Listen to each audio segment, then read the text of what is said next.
Alrighty. We are live.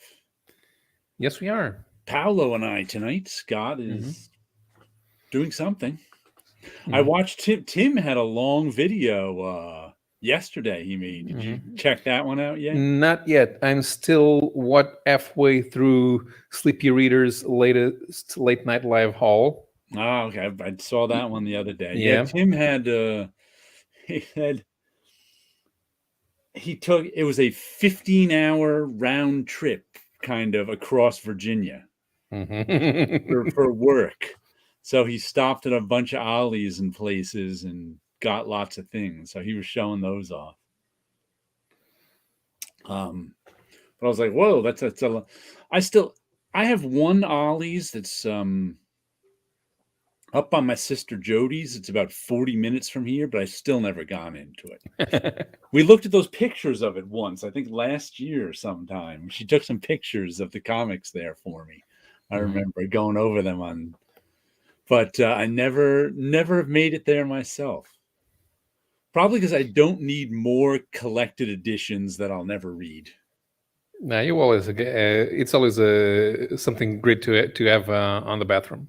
Yeah, but I have tons. I have tons of collected editions that I kind of got for free from people who gave them to me, like Marvel ones, and I'm like, all right, I'll take them, but am I ever going to read them? Probably. They're like the collected editions nobody reads. So it's like I still have all. It's like I don't really need. And I still have. Oh my! I've been meaning to get rid of them. Matter of fact, they've been there for 2 years now because it was right before COVID hit. My friend Jerry, who used to work at Marvel, was moving apartments. He's like, "Do you want these comic books of mine?" And I'm like, "Well, not really." He's like, come on, take them. Otherwise, I got to get rid of them. So I took like I don't know. There must be a couple of thousand. I've got like 10 random boxes of comic books. I put them in the garage because I got no place for them. They're like Marvel and DC comics from the early 2000s, and they're the kind of comics that, the person, Jerry, like thinks they're in good condition because he got them new. He put them in a box, but then he moved apartment. They've been sitting in that box, unbagged and unboarded for 20 years. And they got moved around a bit in the apartment and moved from here to there. So they're not really, they're not in mint. They're perfectly readable, but they're not, 9.6s or something. I don't need a 9.6. I only need between a 5.5 and a 6.5 Right, but I'm just saying they're not saleable. Right, they're not worth any. If they were all sort of high grade, someone might want them. But they're sort of run of the mill. The only thing in there that I know is desirable is those Wonder Woman issues that have the Brian Boland and I think Brian Boland covers, not Art Adam Hughes covers. I think I think he did some in that period too. Those are the only ones I saw in there that were sort of desirable. And there's like there's some pretty attractive covers. I remember. Yeah, they're good covers. And I don't even like solo Wonder Woman. I don't like solo Wonder Woman, and I don't like solo Flash. I like them in the Justice League, but solo not so much. The reason I like solo Green Lantern is because it's not solo. I like Green Lantern when it's a book about the core, not when it's about Hal Jordan. Right. I understand that. The Green Lantern. And watching Howler Mouse's show also brought up for some reason they started talking about Dark Knight and Dark Knight Returns, pardon me, the Frank Miller, the original series. And someone mentioned that they liked, what was the second? DK2, Dark Knight Strikes Back? Was that it? Someone mentioned they liked that because they liked Lynn Varley's experimental colors. And I was like, those weren't experimental colors. No, they were her learning Photoshop. Apart from that, it's normal. The thing is, I think DK2 is still readable and nothing to write home about. It's not a good sequel. You can tell they made the sequel for money. Right. Oh, yeah. DK3 is like watching Police Academy without Steve Guttenberg. That also I recently saw some tweets like a week or two ago on Rob Liefeld's page, and he was defending, singing the praises of Dark. He was explaining to younger sort of comic readers the impact of Dark Knight, and that got me to thinking. When Dark Knight Returns came out, it really did hit the comic public like a bolt of lightning. But I don't know if it stands up. It has stood up the test of time. Meaning, a lot of the people that Rob was defending, explaining Dark Knight to, were younger readers who read it and were like, it's not all that. And I think I agree with them. I think both positions are right. I think Dark Knight Returns did hit the industry like a bolt out of blue and revolutionized sort of Batman. But in Good Evening 62 Lefty Blues. But even with that, people reading it now don't find it very special. And I think they're right. In that it's got a historical context, but... Yeah, the things are made to be successful when they come out. They're not made to be rediscovered 20 years later, so that you can find out how genius it was.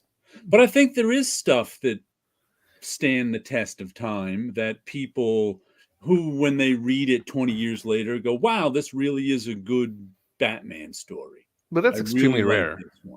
That's extremely. You're right. It is pretty rare, and I don't like any of the current Batman. But I think there is stuff. There is. It's like if you were to hand somebody a good Batman story, maybe Dark Knight Returns, like almost as soon as it came out, people thought Batman Year One was better than Dark Knight Returns. That. As it came out, there were a lot of people saying that, wow, they really liked it. And they're like, oh, this. And I think that is true. The test of time has proven that. I think Batman Year One is better than Dark Knight Returns. But Dark Knight Returns still has the most historical impact kind of thing. Yeah. Dark Knight Returns is like it rejuvenated the Batman franchise. It really did. And it took people by surprise. Sure. It was actually Batman wasn't the juggernaut then it is now in terms of comic books. Dark Knight Returns was actually underordered, and there was a big shortage of Dark Knight Returns #1s when it first came out. It was kind of nutty to think about that now, that a Batman book was underordered. I picked up Azimuth hardcover from Titan Comics last week. Had a great art style by Jean-Baptiste Andrea. Okay. I don't think I've ever... I know that one. I've seen pictures of it, I think, recently on Twitter, but I don't think I've ever read that one. I haven't seen it. Let me take a look at it. Oh, it looks pretty good. Yeah. Well, speaking of French stuff, this weekend is the Angoulême Comics Festival. What? Where is that? Angoulême. It's like the second biggest comic book festival in the world. The first one is the Lucca Comic Book Festival in Italy. Comic Con in San Diego Comic Con was never the biggest comic book event in the world. Never. No. In Angoulême, it takes over the whole city. Wow. Angoulême is not a large city. It's the size of San Diego? No, smaller. I don't know how big San Diego is. Yeah, I don't know. They may have about 75,000 people. Actually, I don't know. Let me check how many people live in Angoulême. That's funny. 42,000. The city that I haven't been there in a while, but the city whose size I always compared things to is White Plains, New York. Because that's one of those cities in the suburbs of New York City. Because I always hear people in New York City always say, it's not a big city. It's not as big as New York. And I'm like, New York City is the biggest city in the country. You can't compare cities to New York City. Because it's always not going to be as big as New York. So it's like White Plains is kind of a small city. Probably 7,500 people. I'm like, that's the city. Is it bigger or smaller than White Plains? That's what I want to know. So 42,000 people for France is not a large city. Right. But it is part of the Bordeaux metropolitan area, so it's not supposed to be a large city. Right. Actually, if you want to go there, because the city does fill up, for the festival. So you probably need to stay in a hotel about 30, 50 miles away, and then drive there, or take the train, because you got to take the train because you won't be able to park anywhere. And the majority of the festival is concentrated on an area around the historical site. So you can't park. You actually can't park in historical areas in European cities anymore. So you take the train and you walk. I just looked up White Plains. It has a population of 66,000. So that's easier to compare. Sure. But anything in Europe with a population of over 10,000 as people living in apartment buildings in concentrated areas. Right. It's never like in America where everybody lives in their own house. Right. The thing about Angoulême, they have a new Gaston Lagaffe, which in English is called Gomer Goof, has a new album. It hasn't had a new album in a while, so I don't know exactly who's doing it. Gaston Lagaffe is a spin-off of Spirou, so it's pretty big in Europe. But Spirou is like if Tintin is smooth jazz, let's take a look at the time. We're talking about late 20s. We're talking about the 1930s. Tintin would be smooth jazz. Spirou would be hot jazz. And Gaston Lagaffe is the 50s beatnik music that's based on the hot jazz. Speaking of jazz, in the Gatsby, once again written in 1924, they mentioned one of the songs played at one of Gatsby's parties is I forget the composer's name, Jazz History of the World. And I'm like, I don't know what 1924 jazz sounds like, let alone jazz from before 1924. I'm like, I have no clue what that composition would be, Jazz History of the World in 1924. Yeah. When was Django Reinhardt hot?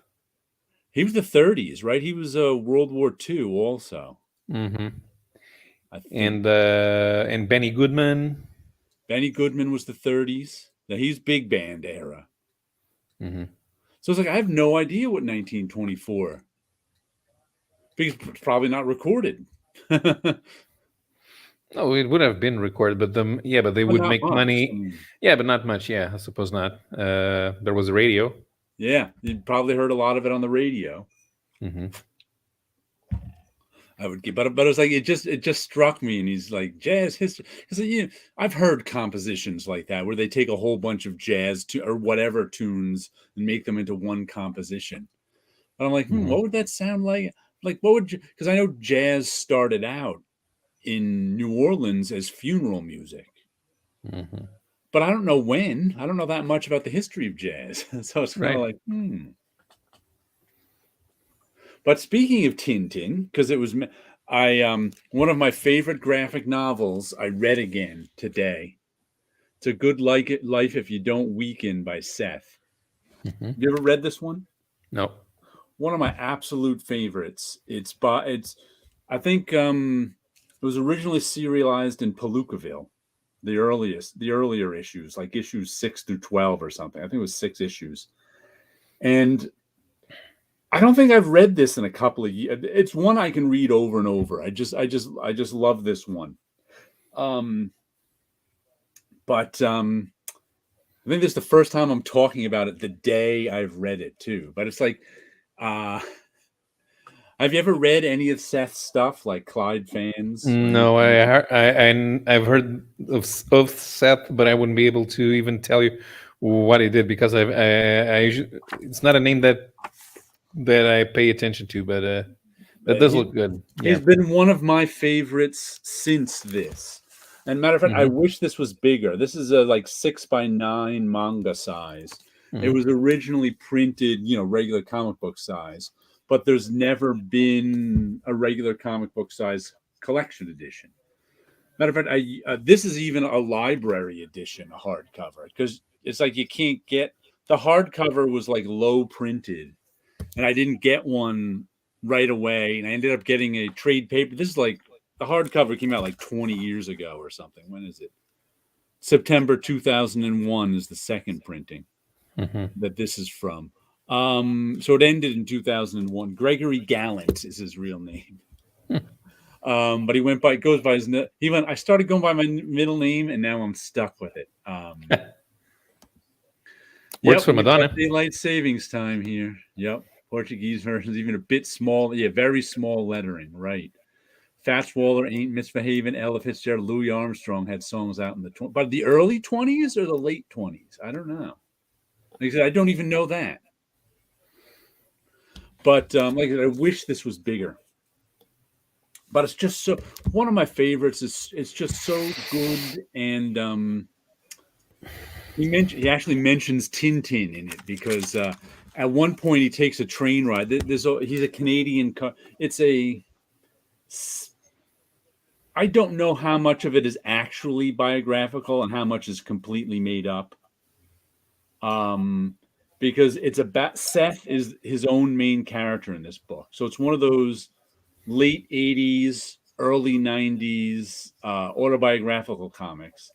Except he's not only, he even says it in here, and when he's Chester Brown, the guy who does Yummy Fur, is another one of the characters in this because he's a friend of his. So he's kind of the guy he talks to at different times. When the narrative needs Seth to talk to someone, it's Chester Brown. So he even says at one point, if you don't like navel gazing, you probably won't like me. A lot of this book is him contemplating his own existence, kind of. He suffers from depression a bit. And he's trying to find his place in the world because I think he's probably in his mid to late 20s in this. And all his comics are like he's obsessed with art. All his comics are kind of about nostalgia because he's caught up in this whole idea that the past was better and a more simpler time where you could find. Even though he even says.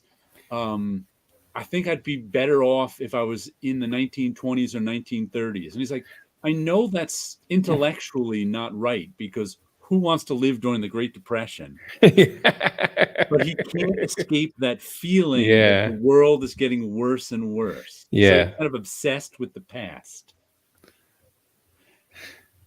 Well, there are interesting times that would be nice to take a look at, but I remember when we didn't have internet, and although I didn't miss it, I don't want to go back there. So that's he dresses like it's like in the 30s. That's another interesting thing about this book. It takes place about the time he was doing. I think he mentions, I think it takes place over a few years because the thing he's doing in this book, besides contemplating his own existence, is he runs into this New Yorker cartoonist from the 30s to the 50s. Only had one cartoon in the New Yorker. It went by the name of Kalo, Kalo, and he's like people were actually upset. He made that cartoonist up for this story, so he's not a real New Yorker cartoonist. And people were upset when they found out about that, which I can understand. I remember finding out, oh, he's not real, because he's like, it's kind of paralleling his life as he discovers that, because he's a big fan of New Yorker cartoonists. He's a big fan of cartooning in general. So discovers this one cartoon he never heard of, like in an old magazine. So so part of the narrative is him trying to discover who this New Yorker cartoonist. As he's discovering more about himself. I know other people like that in the pipe smoking community. There's a guy whose whole house is fully 1930s, besides having internet as well. Wow. So Seth was one of the first hipsters? Yeah, matter of fact, he has there's and he even says he's like he's got a bit of self-loathing too, because at one point in the book sometimes he's just walking around like examining himself, and he sees these two hipsters and he's like, stupid hipsters, I can't stand them, trying to be cool. He's like, who am I kidding? A couple of years ago I was one of them, I'd be hanging out with them. So he's got this weird, he is a hipster, but he's not really a hipster, because he's genuine in he wishes he lived in the. So I think him and hipsterism kind of overlap, but I don't think it's the same impulse. Mm-hmm. And at one point, some random kids start laughing at him because he looks like Clark Kent, because he's wearing, a fedora and an overcoat in 1987 or whatever. But it takes place like because like at one point 2 years are skipped before he finds more out about Kalo. So even though he's generally the same through the whole thing, also time moves on. But what was interesting about it too is, like I said, this was done mostly in the late 80s, early 90s. So here's this book about him being obsessed with the past and full of nostalgia, and how he likes the past better. And reading it, and he's obsessed with Kalo's cartoons are from the 50s. But to me, it's weird how the first year that's mentioned is 1987, and the year that stuck out to me from the Kalo cartoon is 1984, which is about 35 years. And now we're about 35 years from 1987. But the distance between now and 1987 is so much shorter than the distance between 1987 and 1954, even though it's the same years. Because now we've got if you were a 25-year-old hipster now obsessed with 1987, you could find out everything you want about 1987. Sure, we had mass media in 1987. In 1954, right. Most people still didn't own a TV.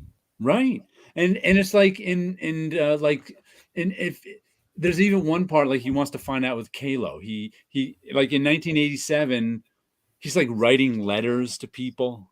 He called the he wrote a letter to the New Yorker, which of course they never answered. At one point, he goes to the library to do research, and he goes up to the desk to ask them if they can do a computer search for him on Kalo.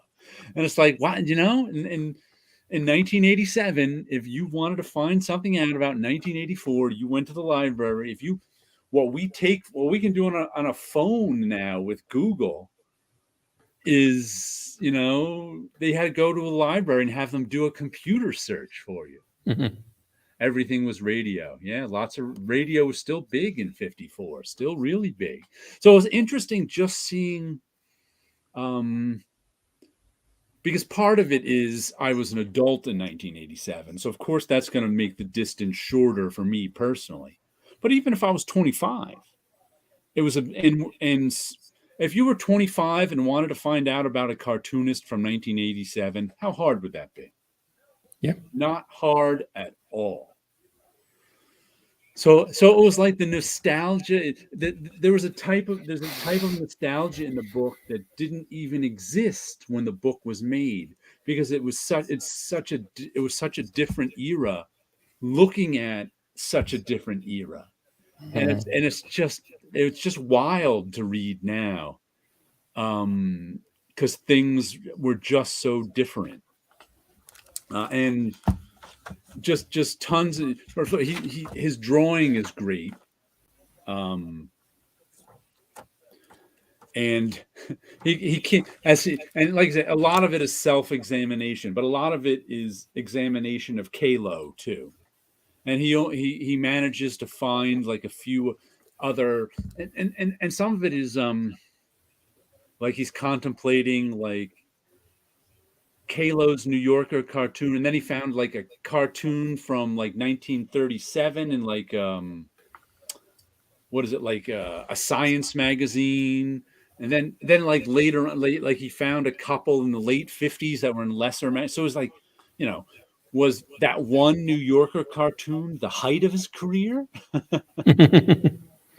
Then he eventually manages to find Kalo's real name, because he was just going by 4 letters, Kalo. It was you know, he had a real name, Stephen Kalowitz, Cal something, I forget what it was.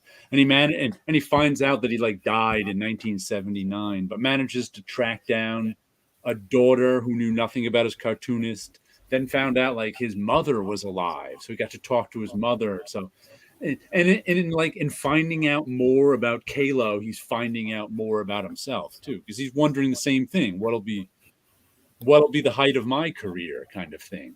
You know, Kalo had one New Yorker cartoon, which was the pinnacle of gag cartooning, being in the New Yorker. So just one of my, this is one of those books I can pick up and read once a year. Tried to buy Wimbledon Green some time ago, but was waiting for it about 2 months before Book Devisers admitted not. Oh, that's too bad. Wimbledon Green is a lot of fun. That one's a much more fun book than this one. Wimbledon Green is one of his, what he considers his sketchbook comics, which he kind of didn't take as seriously and like draw pages in his sketchbook of, but I think it's really good. Wimbledon Green like takes place in a world where comic books and comic book collectors are like super valued, and they're, you know, and everybody loves them, and big millionaire comic book collectors from all over the world fight for certain rare comics, and like the public is into the gossip of these millionaire collectors, and so it's a lot of fun. Wimbledon Green. I'll have to reread that one too, but this is one like I just realized I said I could read this once a year, but I don't think I've read it since like 2019. But it's just one of those books I can pick up and I get something new out of all the time. And it's got his relationship with women in it too, which is unsuccessful. As he says, he has no trouble getting women; it's keeping them that he's bad at. Because of his own, the stuff in his head. And we even get like a little look at his mother and brother too, who are like, for being in there a short period of time, are pretty well realized characters. So definitely one of my favorites. Like I said, I wish it was bigger. Good Life If You Don't Weaken. I still have the original issues. Matter of fact, this is one of those things I actually thought about taking the original issues and getting them bound, just to have a bigger version. And I also have a page of original art from this too. I should say the pencils, because he doesn't sell the inks. So I have a page of original art from it. But definitely one you should check out. You can, I think the soft cover is in print. You can get, but the soft cover I had from like 20 years ago, the binding on it was terrible, and the pages fell out. I was just like, oh, come on. But luckily, I was able to get this used on Amazon, a library hardcover. But I had such a good time reading that one today. Such a good time. I get 6. Let's see what he tries ice skating. It's like amazing. And this is one of those books that I just find so exciting, but your average comic book reader would be like, what? And it's got one of my favorite lines in it. by this guy right here. He manages to track down because Kalo, after he at one point, after like 10 or 15 years of being a cartoonist, he gave it up and became a real estate broker, started a real estate business, and got married and had a daughter. And so near the end of the book, Seth manages to track down the daughter, and the daughter said, "Oh, you should talk to his friend so and so. He's the closest thing to a best friend my dad had." And so he's talking to this guy about Kalo. And Kalo and the guy's just like, "Well, he really didn't talk about cartooning much with me. We just hang out at the local VFW or whatever." And so he's like, every time cartooning came up, he'd just say about how it's gone downhill. And Seth asks him, what was it? Do you think he suffered in giving up cartooning? Once again, that's a question that Seth is asking himself too. If he gives up cartooning, will he be feel terrible? And the guy answers, do you think it mattered? First, Seth asks him, do you think it mattered? I mean, do you think he suffered about letting go of cartooning? And then here's the lines that I like. He said, sure, it mattered. When you get to my age, you discover that everything mattered. Life isn't a series of good and bad choices. It's harder to steer it one way or the other than most people think. You just get pulled along. And here's the line I really like. You look back and you wonder, could I have changed my course of my life?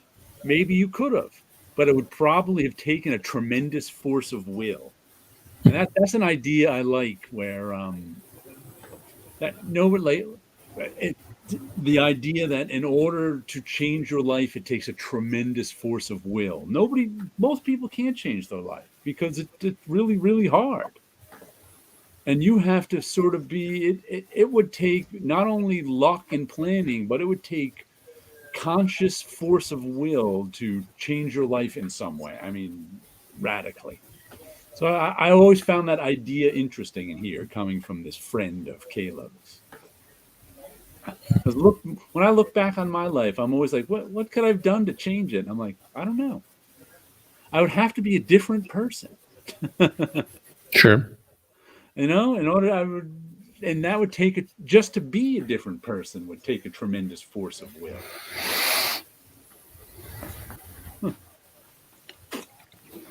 But everybody should go out and read It's a Good Life If You Can't Weaken.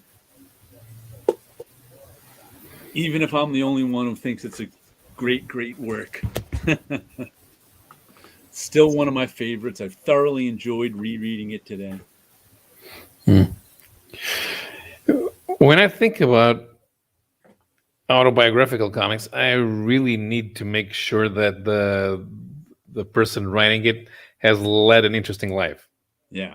Because that's one of the reasons why I can't get into American Splendor. I mean, yeah, you buy jazz records. I don't care. I got into that much, much later. I don't think it may have not even been until the movie that I got into it more. Because when I first read it back in the 80s, I wasn't into it.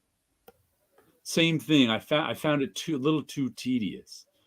But in the 2000s, when I read some newer stuff of it, I enjoyed it much more. Hi. Good evening, Comic Crack. Comic Crack, have you ever... I was just talking about my reread of this, waxing poetic. It's a Good Life If You Don't Weaken by Seth. I don't know if you've ever read that one, but that's one to put on your reading list. One of my favorites I reread. It's a good... I'm a big fan of Clyde fans too. I think that's a wonderful work, but this one being shorter is also yep, I sure have. I really liked it. It's a good one. Hi, T. It's a good one. I just wish there was a bigger version of it rather than this 6x9 one. Yeah. I think the 6x9 format would be something interesting for mainstream publishers to adopt to keeping old material in print. Yeah, Marvel started doing that with their Masterworks. Mm-hmm. But if it's something personal, made, but yeah, I don't think that reducing the format works that way. I don't know. I think this is a Drawn and Quarterly. It was originally. I don't know if they published this. Let me see. Who's the publisher on it? Drawn and Quarterly still. Yeah. I don't know what made them choose this. Who knows? Probably saving Probably money. saves money. You're right.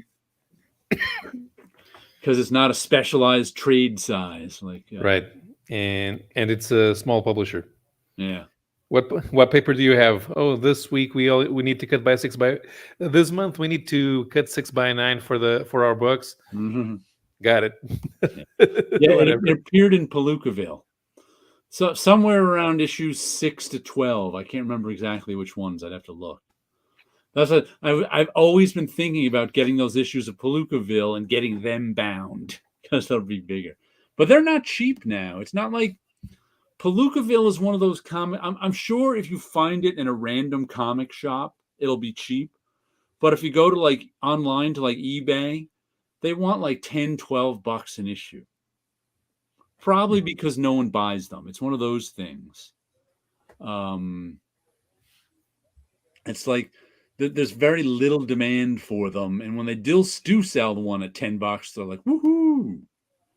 Picked up Jason. Yes, I have that one too in that format. I think that one only appeared in that format, Jar of Fools. It didn't appear in any other format.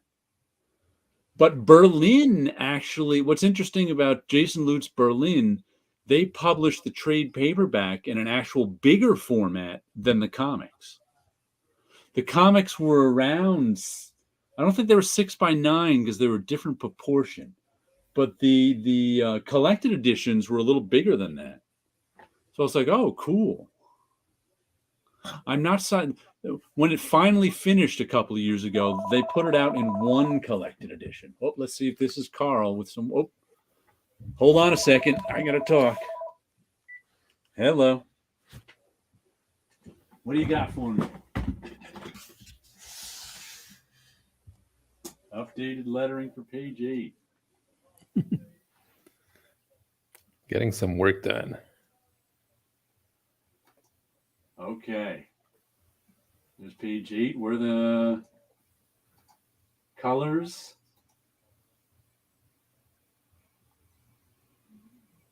Okay. Okay. 2 and 8. Okay, I'll download those two.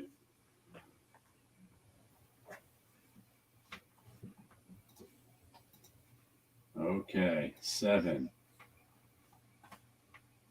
2, 8, and 7. I'll put those in and get your PDF back to you. All righty. Bye-bye. Got to put some new pages in and get a PDF back to them.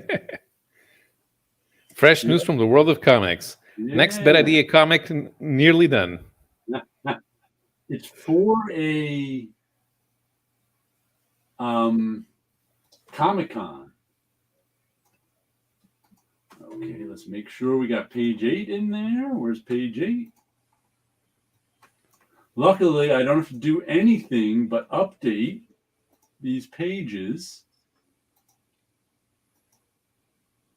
Okay, is this the end of the name of the comic is Bunsen Beaver. So we got that. Now let's see what our other pages are. Ah, crap. What pages were they? 2 and 8? There's 2. There's 8. Sometimes when I'm downloading stuff from Dropbox, it downloads them into a zip file. Then I double click on the zip file and it says you can't open the zip file. And I have to download each page individually. I don't know why that is. It only does it sometimes, but it's doing it today. Do you have a? Do you use zip files with? Oh wait, no, you have a Mac. Never mind. Okay, what do we have here? We've got page 7.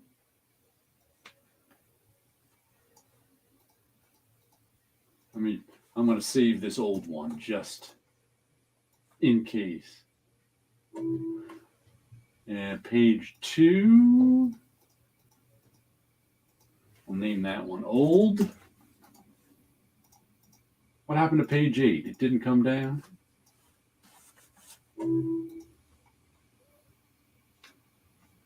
Oh, I see. I accidentally had page 2 clicked with page 8 that second time. So it downloaded it into a zip file and wouldn't let me open it. There's page 8. We'll name that one old.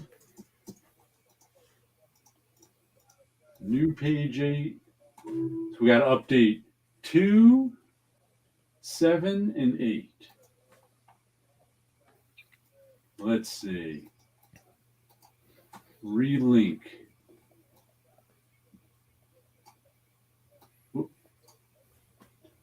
Whoops, come back here. Color. 2.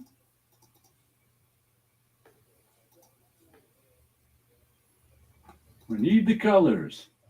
2. We go to page 2.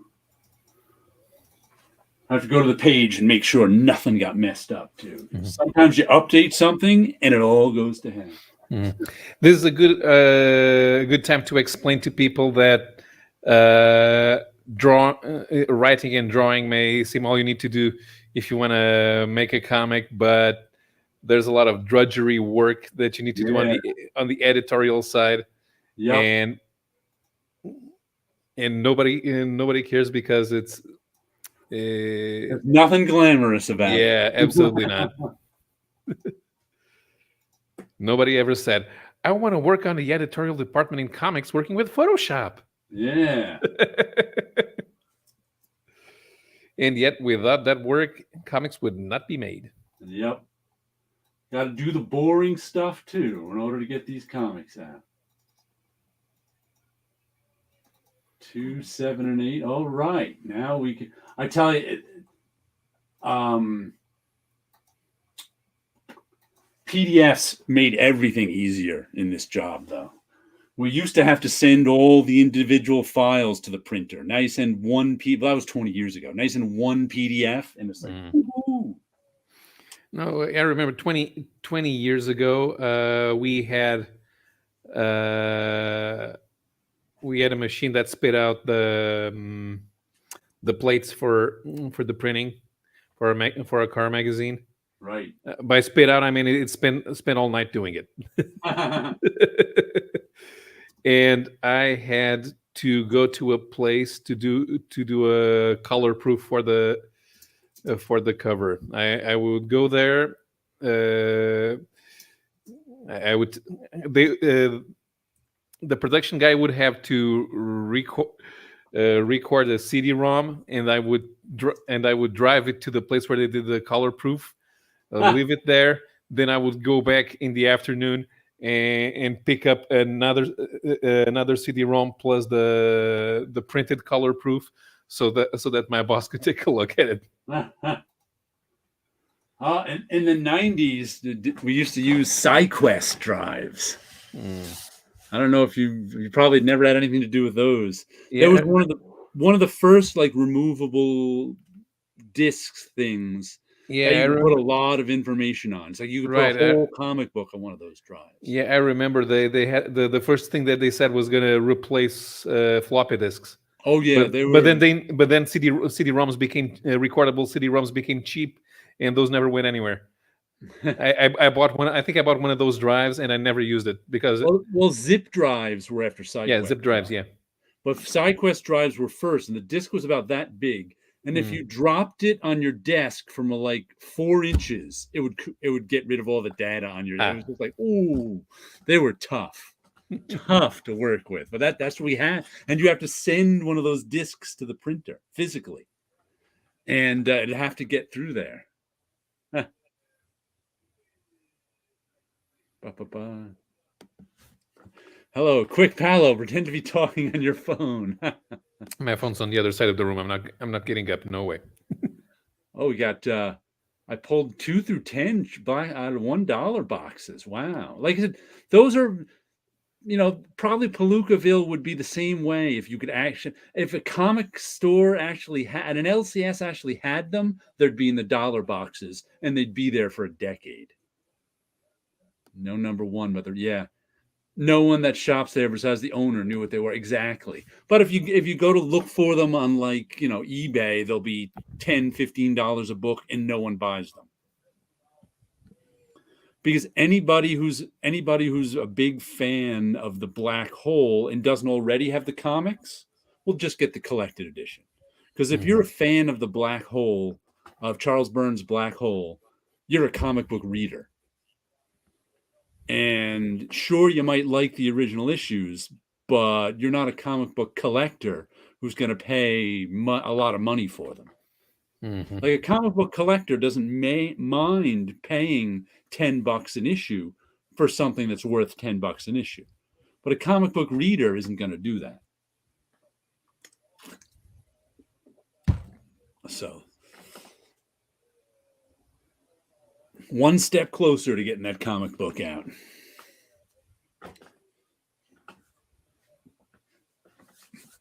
Hopefully everybody will approve this version and I can load up the PDFs and be done with it. Well, let's see some of the comics I got this week. Homesick Pilots. I like that scary cover. Still going on. This is issue 13, and this was a good issue. This was an actual scary issue. So are we on a new story arc? We're on a sub quest. Because we were just about to have we were having the big fight between the haunted house that can move around and the ghost-powered mech, when they decided that the haunted house needed the one of the ghosts in the haunted house was missing. And in the haunted house, you haunt objects are haunted. So your ghost is linked to an object. And this ghost was linked to the haunted toilet seat, which we found out, I think last issue, the haunted toilet seat was originally part of a government weapons program. Like the ghost-powered mech that's fighting the haunted house eventually came out of a sort of freelance black ops government program. But the haunted toilet seat was in a government program in the 40s, which got closed down because they came up with the Manhattan Project instead. So this haunted toilet seat has been in this abandoned government building since 1944 or something. And it's just angry. And the woman who's haunting it has just been alone. And there's been one soldier guarding it who's like half dead. He's a ghost too. And they've got these scary guys in ghost suits. I got to say, this is one of the issues that, because of the artwork and the story, it was an actual scary issue. A lot of these homesick pilots I wouldn't call real horror. This was a real horror story. This particular issue, as people got torn apart, and just full of sort of horror, that type of horror movie emotion. Because all these ghosts and things have been tortured over the years and just want some rest or something. And the art too is all this kind of ghostly art. So it's not as earthly as it's not as earthly as the normal books, because it all takes place in these weird ghost spaces. But really, I enjoyed this issue a lot. I think the sort of the last 5 or 6 issues have been the best of issues of this series, which is always good when a series gets better and better. No one that shops there besides, oh yeah, that's the black hole. I don't remember that now. Yeah, that's. I haven't been in my comic shop's back issue bins in a long, long time. Not being a back issue guy.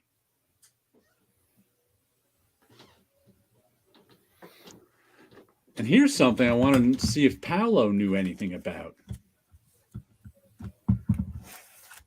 Have you ever heard of Habitat and Simon Roy? No. This looks European. That definitely looks European. I mean, it's first of all, it's not the same size as a regular comic. It's a little bit taller and a little bit wider.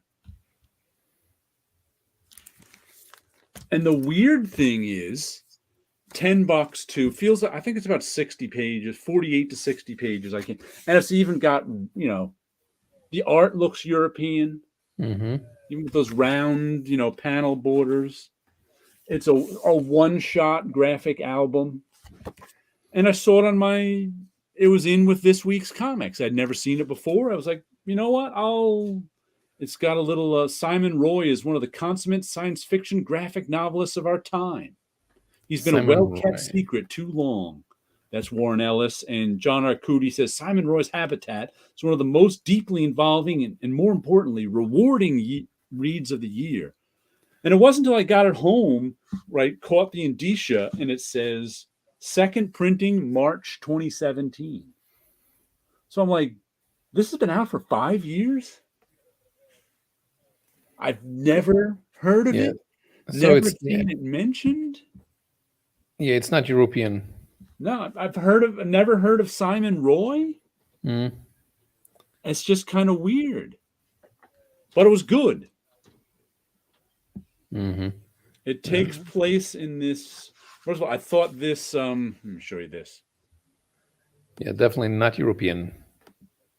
It's certainly Europe. I even liked this sort of introductory splash page better than the cover. Those little guys down there. There's 2 little people up there in that little forested area. It's possible it was made for 2000 AD, but rejected, which is why we haven't heard of it. Yeah, it's strange. Does it look like it has 8-page chapters? It didn't really read that way, but next time I'm going to read it again. I'm going to have to check. Let's just see how it ends on page 8. 1, 2, 3, 4, 5, 6, 7, 8. It could end there, yeah. Or at least not 1, 2, 3, 4, 5, 6, 7, 8, 9. I don't know about. Okay, so no. I don't think, but it could be the guy seems to be British. If Warren Ellis is pushing it, yeah, could be. Let's see if it's. But like I said, I was surprised it said 2017. Oh, contains material originally published as Habitat in Island magazine. 2, 5, and 8. Oh, that's where it's from. Island magazine was that. I think Sleepy Reader may have bought it. It was like an anthology comic from Image that was done by one artist. I can't remember who it was the editor on it. So that's where it is. It's from Island magazine. I didn't even know they collected that stuff.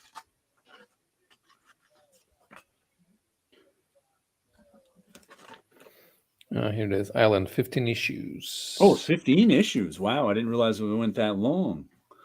I remember it being an expensive buy, so I didn't end up getting it. Okay, issue number 1. ID by Emma Rios. Railbird, this is a text article. Multiple Warheads by Brendan Graham. Dagger-Proof Mummy by Ludrow. Okay, so this is issue number 1. Oh, that's where Multiple Warheads came from. I still haven't read that one, but that's where I first heard Brandon Graham's name. Mm-hmm. Okay, here it is. So Simon Roy, the first 22 pages are in issue number 2. Okay. But it was an interesting series because I guess you could call it post-apocalyptic. Mm-hmm. You don't quite know what's going on, except there's, people hunting other people in this sci-fi landscape sort of thing. It's only when I saw, I guess it was revealed, it's only when I saw this panel, let me show you, full page, that I knew they were in a spaceship. Some sort of, living arc spaceship because of the, the round walls. That's the tell that it's a spaceship with some sort of, bright light in the middle being the sun. Besides that, the story ends up being that like these different factions that are fighting each other are the people who had different, like the engineers and security are fighting each other. And it turns out 4 generations ago, something happened to the spaceship. There was a disaster. So it's like a post-apocalyptic story in the spaceship. So it's about conflict between those groups and what happens to resolve it, kind of. And it's really well visualized. There's just lots of this fun sci-fi gear and stuff like that. And at the end, there's some sketchbooks, and he tells you how he came up with this gear and stuff. But definitely worth $10, I would say. I'll have to find out what else came out of Island. Because like I said, that was a good one. That was Habitat. I was surprised it wasn't new. There must have been like what happens sometimes is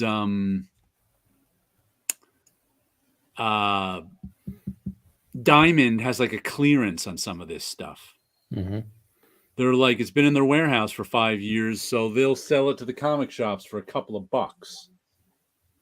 And I know my Roy, who owns the local comic shop, takes chances on stuff like that sometimes. Mm-hmm. The land inside a circular sit has an Elysium feel. Yeah. Mm-hmm. Here's another one from Island, Pop Gun War by Farrell Dalrymple. I think that was around before Island and continued in it, if I remember correctly. But I know that name too, Pop Gun War. But I don't think I've ever read it. I'll have to look that one up too. Farrell Dalrymple, was he the one who recently drew? No, that Matt Kint one. Sleepy Reader and I both bought it. It was a Matt Kint written one about a spy. No, I don't think that was him. That was another different guy. Farrell Dalrymple, I think, drew the Omega the Unknown redo. Mm-hmm. That may have been him. I can't remember. I'm going to track that one. Do you remember that book? I do. Yeah, it was him. Yeah, he drew that one. Okay, he wrote it. Yeah, he wrote it. He drew. He drew it. He drew it. And someone else who draws wrote it, I think. Mm-hmm. Jonathan Lethem. Yeah, I think if I remember, they're both like indie guys. Mm-hmm. But yeah, I'm check out Pop Gun War one of these days. He has the story in one of the Grendel anthologies. Ah, okay.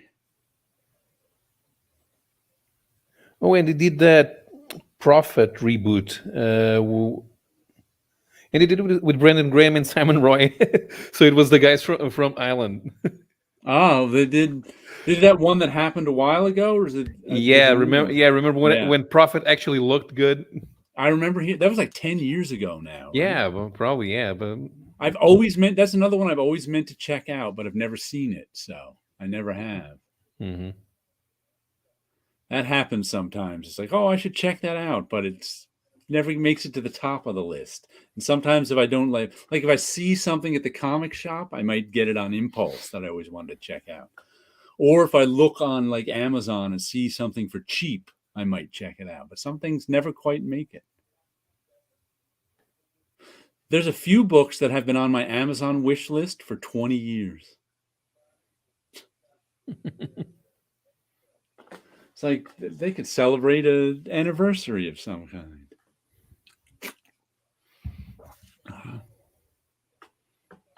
That was a good run. It was funny. Like I said, I usually read my comics twice before I put them away. And when I got to the end of this one, I was like, "Ooh, I can't wait to read this one again," because I think it's one of those that reads better once you know what's going on. Because part of it was the mystery of what's going on. Like, why are these people fighting each other? Oh, they're on a spaceship, and the end kind of reveals why some of them were fighting each other. And it's like, it's like, oh no. On a second read through, it'll be a different book.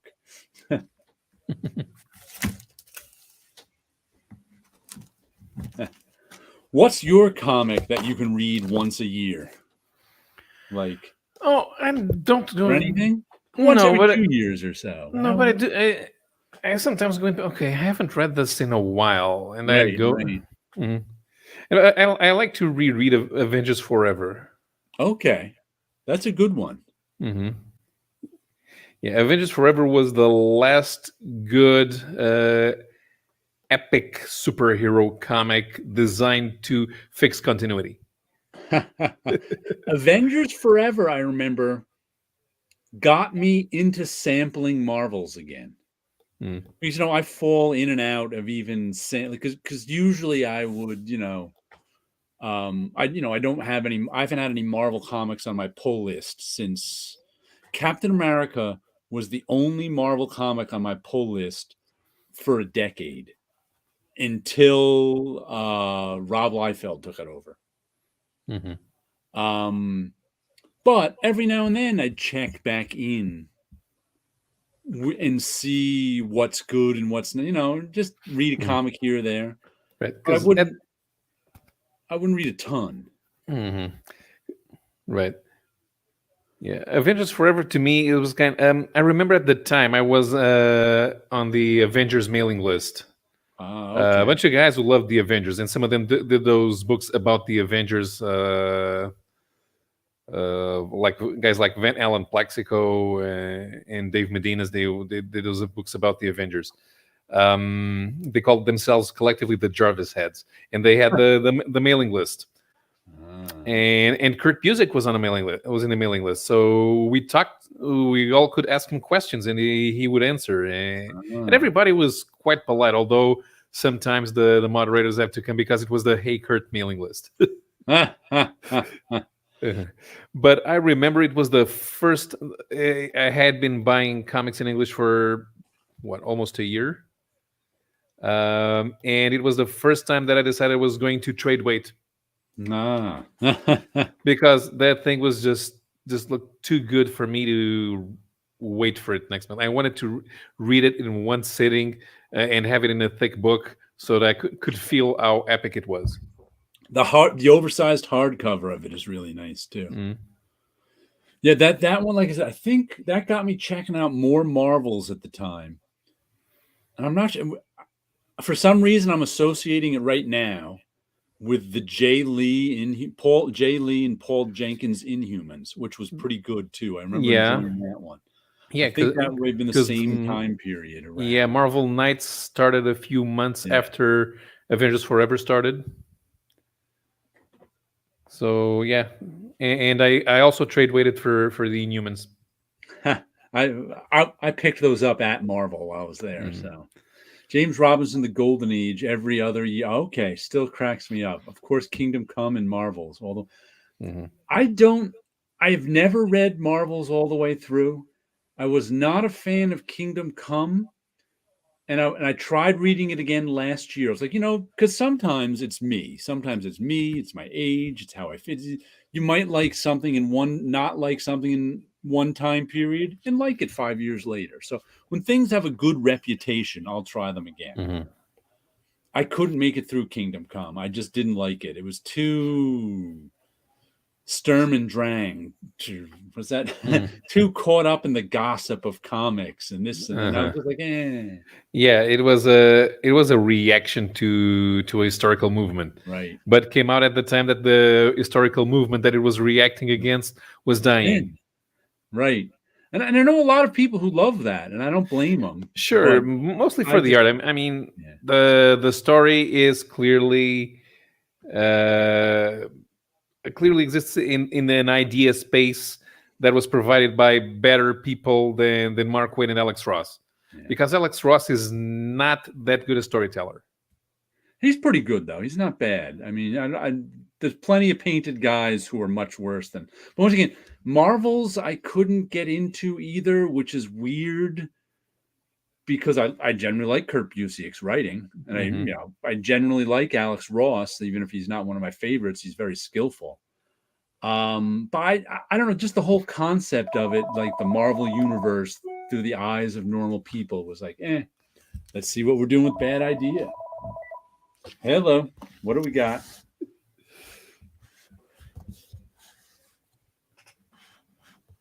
Sure, let's see what we got. I'm on right. I'm showing the people what work we do. What is it? Lettering? Yeah. We're showing them what we do. 1-3. Fix the open tail where it meets the has a weird knot. Oh, jeez, I knew that was going to happen. It's got a weird notch because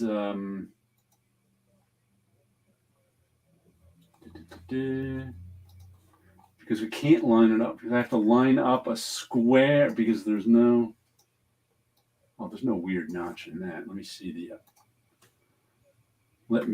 the what is this thing here? The PDF. Oh, what is that? That is not in the. It's not in the InDesign. Okay, let me try this again. Oh, it is in the InDesign. It's not in the freaking. What is this here? It's not in the Illustrator version. So something is not freaking lining up. Oh man, these things are off by a. Okay, let me try moving that over. Oh, now it's showing that. Oh, this is annoying. Okay.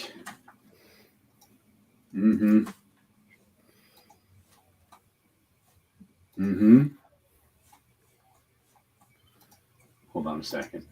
Yeah, getting a free preview, but we're not actually not very detailed from here.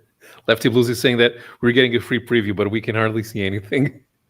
Everything could have shifted over. I don't know. These pages are not lining up right. Let me see. So everything shifted over because there was another page that was shifting for no reason. Let me see if that.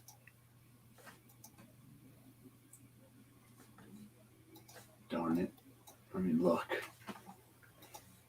I don't know. And I was trying to figure out why that other page shifted, and I couldn't. There's no reason. I just shifted it. Let's see. Are those ones? Okay, that one's all right. Do we have a notch in that one? We still have a notch in that one. Like I said, freaking stuff is weird. I don't know what. Okay. All right, I shifted everything over. Everything else should be. Oh, those ones are. It should. Those two. Let's see what else we got. 1 and 3 and 1 and 5. 8, 2, 1. Change the ellipses to an A. Oh, didn't we do that already? That's right. We got a correction on the page. So we lost our correction we already did. Okay, let's correct that ellipses to a. Where's that? Money. And then we got to delete the next ellipses. Lefty, you ordered a couple of Lucky Luke books. Okay. Tell us about the Lucky Luke books you bought. Are those the new ones with the new art style? Let's see. Money. Where did I get that? let's just use this, because it turned out that the bold exclamation point was the same as the unbold exclamation point. So you have to delete this ellipses. Move that one over to the middle. Whoops. Delete this ellipses. After money goes an exclamation point. Whoa, cool, he's got a bag of money, exclamation point. And a chainsaw with no ellipses. Okay. Art colors, clean up ink lines and gutters between panel 5 and 6. This is, let's see, hold on. I have no idea. Which ink lines would these be? Back to page 1.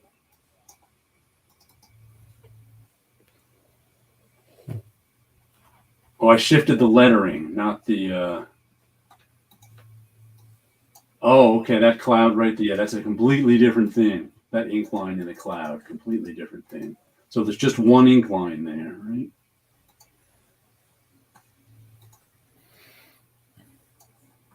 Okay, just erase that. I don't really pay attention to previews anymore, Lefty. So I don't know which ones they were. One down there. We shot Lucky Luke and wanted Lucky Luke. Well, they still have a style that is... Those are done. What else do we have here? 5-6 still looks like we need cleanup. I think he's in the wrong position. Mm-hmm. English, of course. We got. Yeah, at least in the UK they publish French books. 5, 1, 2, 3, 4, 5, 6. Yeah. Yeah, if I cleaned up the armrest.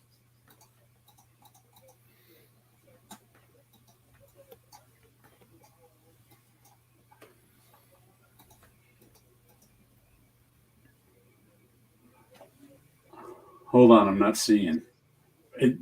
Oh, we're back where his butt meets the armrest. Where his butt meets the armrest, there's an extra black line. So we need this black line to meet the chair.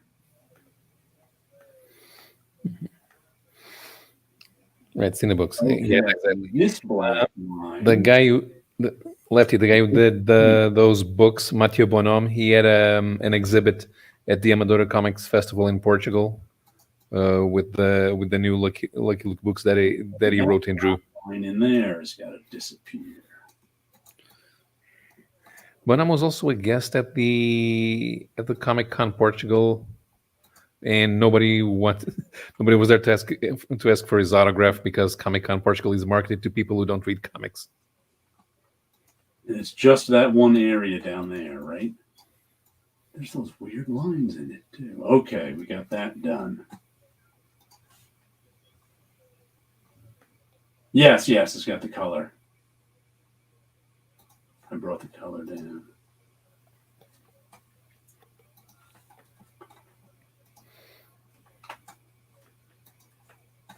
Page 7, between panels 2 and 3, there's some color going into the gutter. Between 3 and 4, let's see. Oh, I think I see there. That's fairly normal. Yeah, that's the colorist coloring. Oh, that's weird.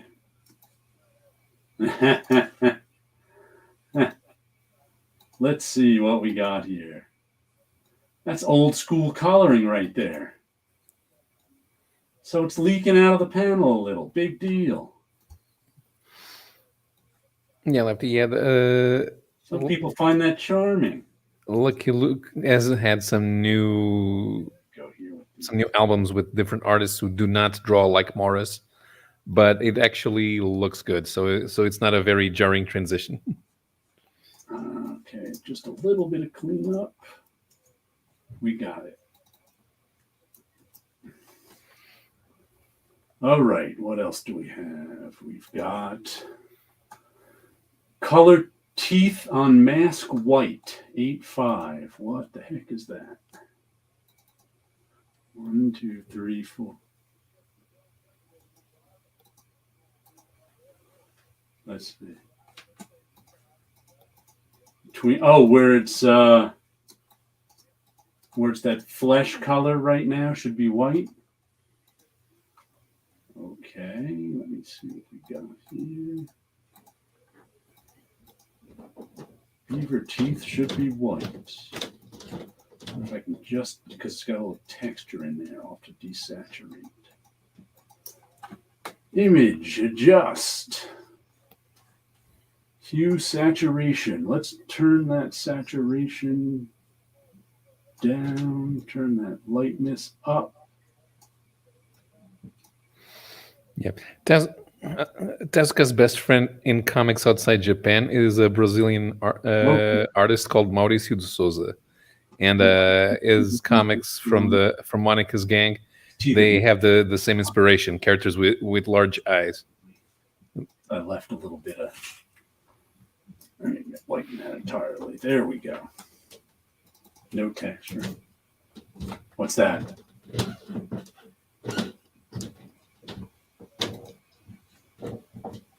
Scene panel. What am I looking at? His eyes? Yep.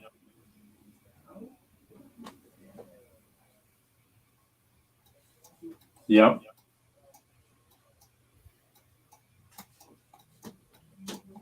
Well, where's his? They're orange on the next panel.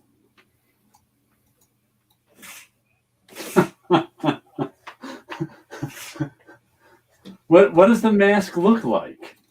Do we see them? Do we see the mask before here? Oh. Oh. Okay, so production problem taking a long while to solve. This is okay, so are you guys still here? Is anyone still watching us? Because we're all watching Jared work, but he's not talking to us because he's busy talking on a phone. Oh, on InDesign, duh. In the wrong program. I'm like, where's my magic wand tool? It's nowhere to be found. Okay, so now, oh great, this is all.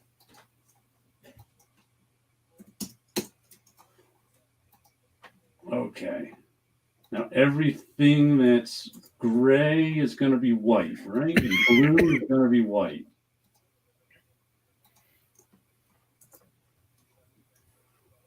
Now hold on, is that the outside or the inside? The inside, okay, because there's a little gray in there too.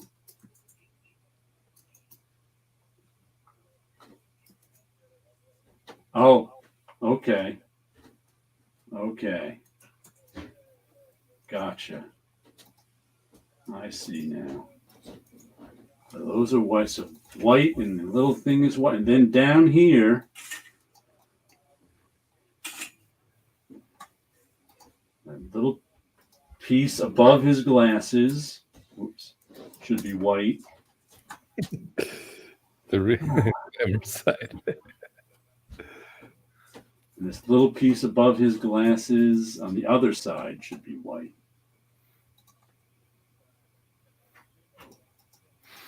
Mm-hmm. Okay. I think I got that. Yeah, of course. You only have to do changes just as you're about to wrap up and go for the weekend. And then those changes make you work until 8 or 9 p.m. All righty. Then your wife calls. Where are you? Up to? Did you correct it, you mean? Where are you? Dinner is cold. Okay. Let me check our weird notches. Okay. You want me to send you this PDF, or you want to wait till you get the ads? I'll send you the PDF. Oh, that looks like it's hanging out now. All right, I'll send you the PDF in a couple minutes. Talk to you later. Bye-bye. Well, that was interesting. Oh, more color. This is what happens when they're trying to get this comic done, the 20-page comic in 2 weeks. Mm-hmm. Crazy. And there are people who are like, oh, this isn't butting against this perfectly. I'm like, oh, well, that's because you're giving me the files on the last day. Let's do with the printer now. I think everybody left. Yeah, I know. Only Lefty Blues is still watching us. There's still a weird notch there. All right, that one's okay. That one needs help.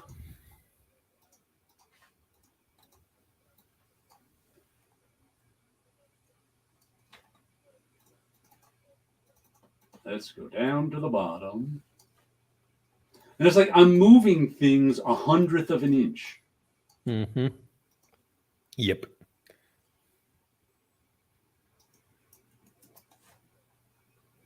So it's kind of crazy. And it all should line, and it's computers. It should all line up automatically. But somehow it doesn't. It's like, why is this even off?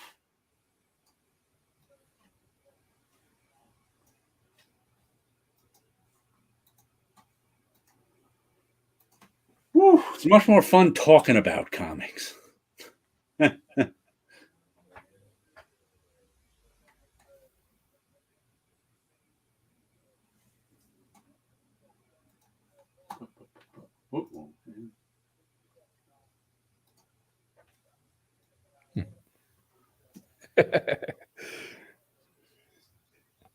Tit Goblin's here.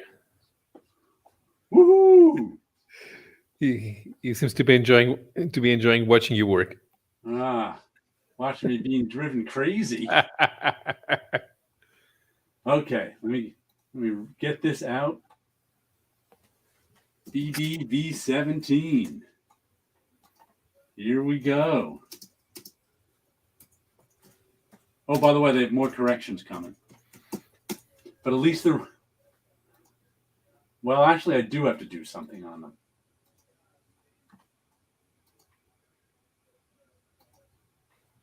Because the corrections that are coming are fake ad pages. And the guys designers, they don't know what they're doing. They're doing them in RGB. So as soon as I get them, I have to flatten them and convert them to CMYK, which isn't hard. But yeah, but it's not the same. It doesn't print the same. You have to convert to CMYK before. You got to design it in CMYK. It's for print. Yeah, I know. It's the I always watch the producers on our magazines. I always watch them work. They got it. Okay, put this photo on the page. First thing they do is convert it to CMYK. Then they paste it on the page. Yeah. The matter of fact, the back cover, also the designer sent in RGB, and it's all pink, and it's a pink that can't print. So I converted to CMYK, turned into a whole different pink. It's even, you know, there's something in Photoshop called gamut warning, which is it's just for viewing.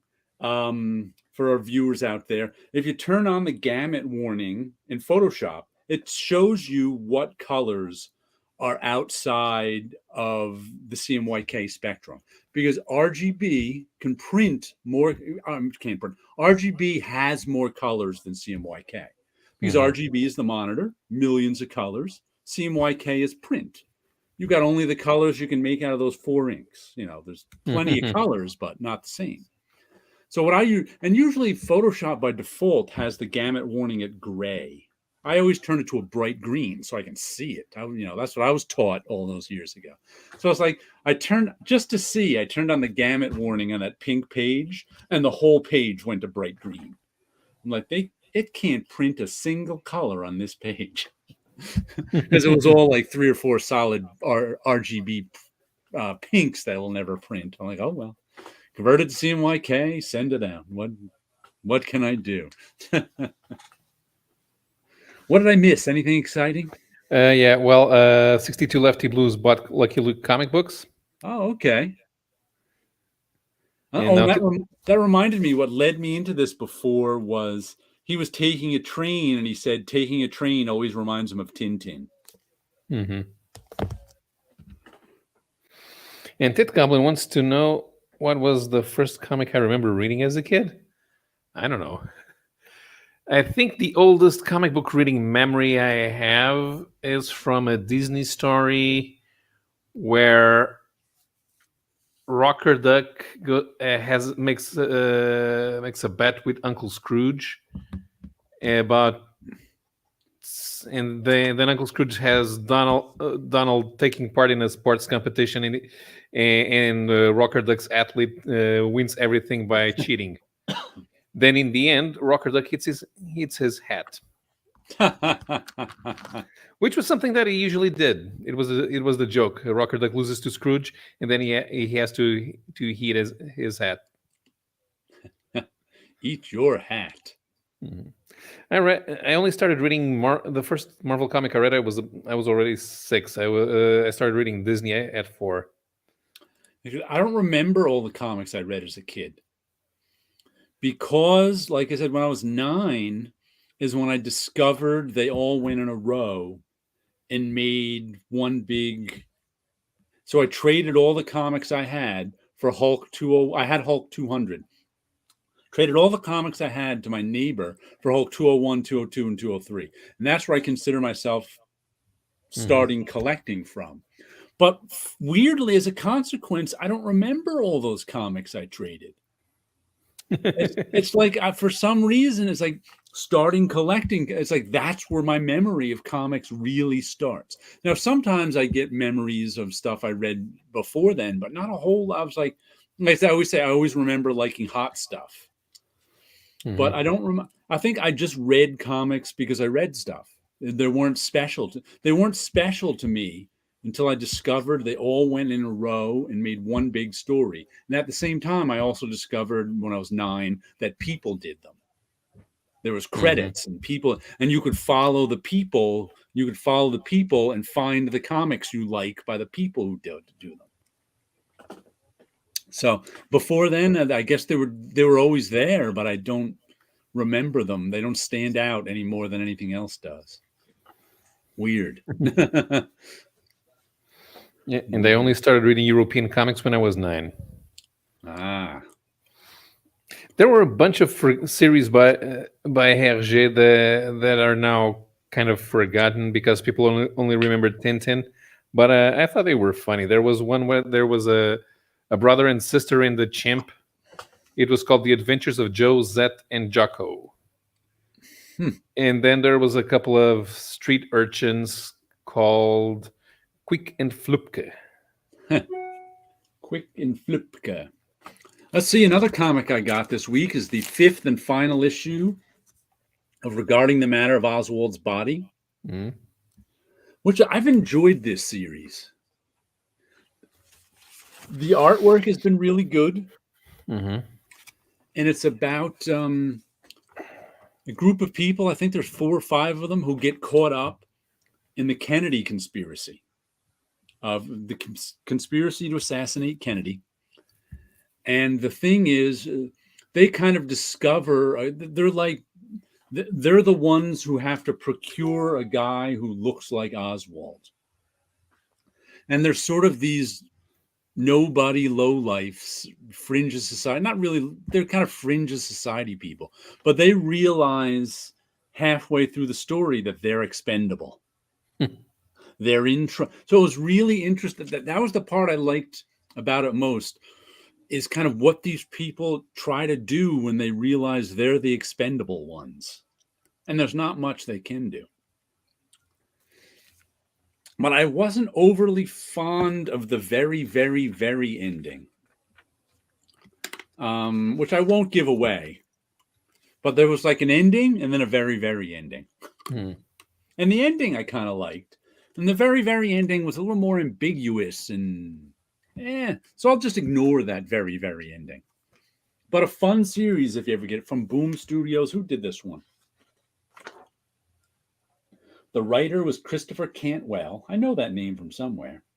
Illustrated by Luca Casalanguida. A lot of syllables in that. And colored by Giada Marchisio. Nice. Like I said, I really like the artist was very good at storytelling too.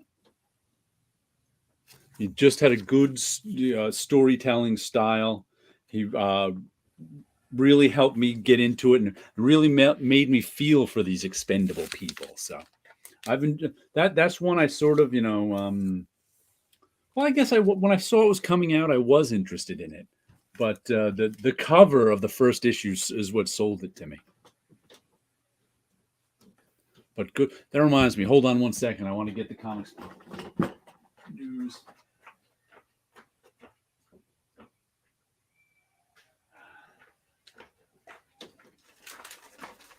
This week's comic shop news. There was something in here that I wanted to look up, but I forgot. But it's have you read Eric? Is it Eric Shanower's who does Age of Bronze? It's Eric Shanower. Eric Shanower, right? Not yet. It's one of those books that I have on the list for one of these days. Well, here in comic shop news, it says one of the things that's coming out is Iphigenia and Aelus, the Age of Bronze edition trade paperback, adapted by Edward Enhorn. I'm like, huh? Is this like a Age of Bronze spin-off, not by Eric Shanower? And that just kind of took me by. I meant to look it up, but I've never heard of it before. It's like it's coming out from Image, right? Yeah, it's coming out from Image. Another Age of Bronze book, but it's only a trade paperback. Iphigenia, I've never heard. It must be a Bronze Age Greek or Trojan. And I guess it's a from the classic Greek tragedy by Euripides. So I'm like, are they trying to make an Age of Bronze imprint? Okay, so Iphigenia was the daughter of King Agamemnon and Queen Clytemnestra. Okay. And who's Edward Enhorn? Enhorn. Have you ever heard of him? No, Edward Enhorn. Enhorn or Einhorn? En. Okay. Edward Einhorn. Can't find anything. There's an Edward Einhorn who is a playwright. Huh. It says adapted by Edward Enhorn from the classic Greek tragedy by Euripides. Maybe he's the author of the translation? Well, then wouldn't they mention Eric Shanower? That's just weird. I just don't know what that is. Okay. Edward Einhorn. He has written 2 Oz novels, Paradox in Oz and The Living House of Oz, both illustrated by Eric Shanower. I mean, shouldn't this have something to do with Eric Shanower? It should. It should. The thing. Yeah, Shanower worked with him on these novels that he wrote, Oz novels that he wrote. So I wonder why his name isn't mentioned. Interesting. Got a few Marvel New Universe. I've already talking about their. Realized this was good stuff out there. Yeah. Had 2 older brothers, and everything ended with me. Yeah. Scrooge McDuck was his first one. First one he remembers. The very, very ending was unbelievable. That's of Oswald's body. Hey, Sleepy, Damien. But yeah, that one caught my eye reading this, just because I was like, what could that possibly be? I would think it has something to do with Eric Shanower, but his name isn't mentioned. Oh, look, there's a Bellet and Valeria comic, too, by Ablaze. That must be one of those European ones, right? Who's doing Conan? Bellet and Valeria. Yeah. Does it say who does it? Let's see. Rising from a watery grave, Bellet once again finds herself commanding a ship, sailing the seas in search of adventure. Max Bemis and Rodney Buscemi. Okay, so it's new. Uh-huh.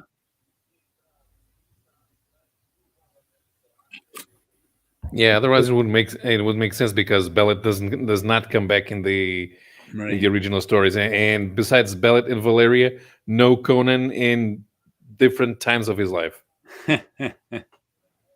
They would not meet up. Yeah, I haven't finished that book. It was a couple of years ago I started reading the Conan actual stories by Robert E. Howard. Mm-hmm. And Bellet was in there for like half a short story. Yeah, exactly. No, that's the thing.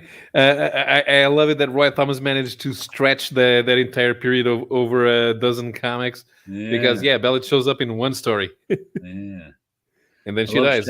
Shanower's Oz graphic novel. I don't think I ever read them. I never paid much attention to Oz stuff. But I was just talking about there's this new Age of Bronze thing coming out that doesn't mention Eric Shanower, so I'm not sure what it is. Paolo, have you seen the Hour of the Dragon European Conan adaptation? They just started serializing here. I love the art by Valentin Siecher. I have to buy the rest of the books because of COVID and having taken a breather. I didn't buy the rest of the Conan books, and now I need to. I'm still missing 6, 8, 9, 10, 11, and 12. So I have 1 to 5 and 7. So I need the rest of them. I've mentioned this a few times, and I'd love to if they could somehow do a new Robert E. Howard collection, but with the other characters, just because I want to see an actual comic featuring the real Red Sonja. Yeah. Jared, a Charlie Line Eurocomic you picked up this week, but couldn't source it locally. Turns out it's not a Euro comic. It's from Island, the Image Comics anthology Island. Paolo and I just discovered that. It's from Island magazine 2, 5, and 8. So this originally appeared in an Image anthology, which I think was edited by like 3 of their artists. It appeared in an 3 issues of an Image anthology. It just looks European, but it's not. And it came out in 2017. That also surprised me. So don't look for it in any European section.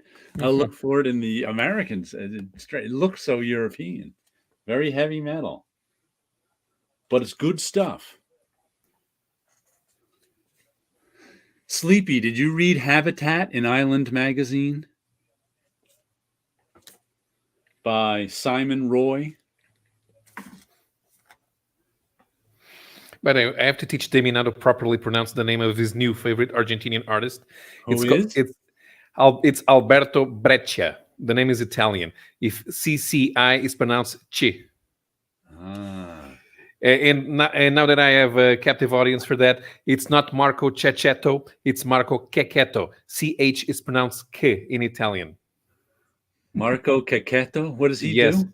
He works for Marvel mostly nowadays. Okay, I don't know if I know that name. I think Island. I didn't realize Island lasted 15 issues. That's what Paolo looked it up before.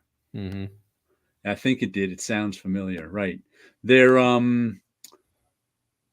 bunch of 4th generation after their spaceship broke down or something. Fighting the security people are fighting the engineers. I hope I can remember that, Paolo. Yeah, you got to remind me a few times. Yeah, it's Breccia. It's Breccia. Breccia. What does he do? He's Argentinian. He is one of the most famous Argentinian artists from the last few decades. His son is also working in comics nowadays. What does he do that Sleepy likes? Yeah, what was the comic that you were showing in your video, Damien? I don't remember. I'm halfway through your video, but I can't go back. Hold on, let me check this email. 8.6. Okay. We have one more thing. Yeah, let's go back this way. I have to change a couple of typos. Because Brecht's most famous comics are Ethernaut and Mordcinder. He worked a lot with the guy who was disappeared by the Argentinian. Yeah. With Westerheld. What do we want here? Oh yeah. Paramos. That was the one you were reading, right, Damien? Time to go to work. We've got an exclamation point. Let me double check that. I know there's something wrong when I'm asked to do a correction that's already corrected. Damien, you've lost two major interruptions because he needs to finish production for one of the Bad Idea comics, and of course they sent him the files on the day that it needs to go to printing. So every once in a while, Jared has to turn his back to us. Time to go to work. That is an exclamation point. Change the period to an exclamation point. Change C3, change Corey to Corey. Okay. That one I get. Wait, you have to do lettering corrections too? Yeah. Okay. Because it's faster for me to do them than to send them back to the letterer. If it's just something simple. Corey. If it's something where, because I don't have the letterer's font. So if it's something where he has to use the font to change. Now I got to look at, sometimes I don't know what because it says 8.6, change the period to an exclamation point after work. I go to page 8. 1, 2, 3, 4, 5, 6. And it looks like it's already time to go to work. That is an exclamation point. I'm going to move it. It looks like it's running into it, so I'm going to.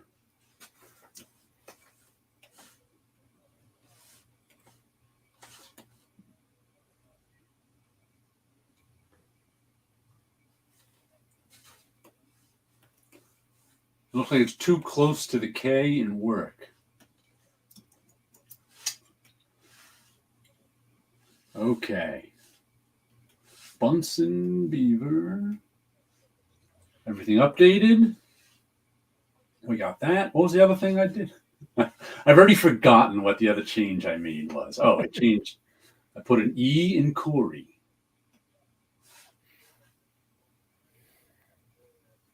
In cover credit. Okay, I think we got that. Corey Wolf, Inc.'s final cover. Let's export that.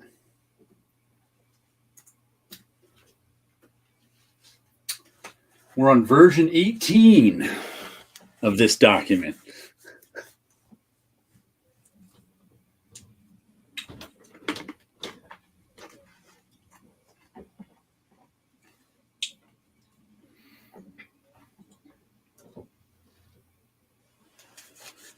Whew.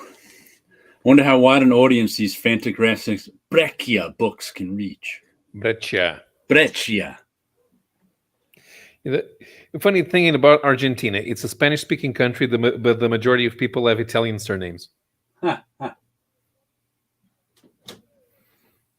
I've found some very weird surnames looking over racing drivers' lists. One of in Formula One, the most famous Argentinian racing driver was Juan Manuel Fangio. His parents were Italian. Another guy who almost became Formula One champion was Carlos Reutemann. So yeah, German name. I found a guy called Juan Malcolm and the Carlos Zatuzek.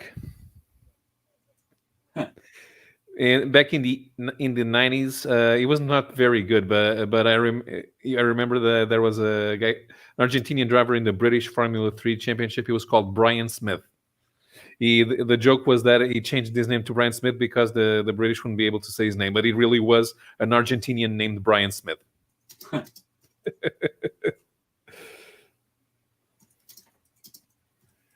You gotta look for Welsh Argentinians. Okay. Exclamation point. Well, no, Damien, you can't spell Breccia like this because now if you spell it with the H, now it's pronounced Breccia. With the H, it's pronounced Breccia. It's the H that turns it into a K.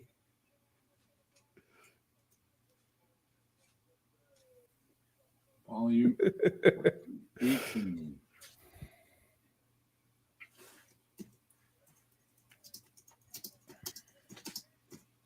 Corey has an E now. Of course, then there's the other thing that if something is spelled with GI in front of another vowel, the I is silent and it turns into a J. That's why it's not Frank Giacoia. In Italy, it's just pronounced Giacoia. Chris Geruso found that out about his own name too. Uh-huh.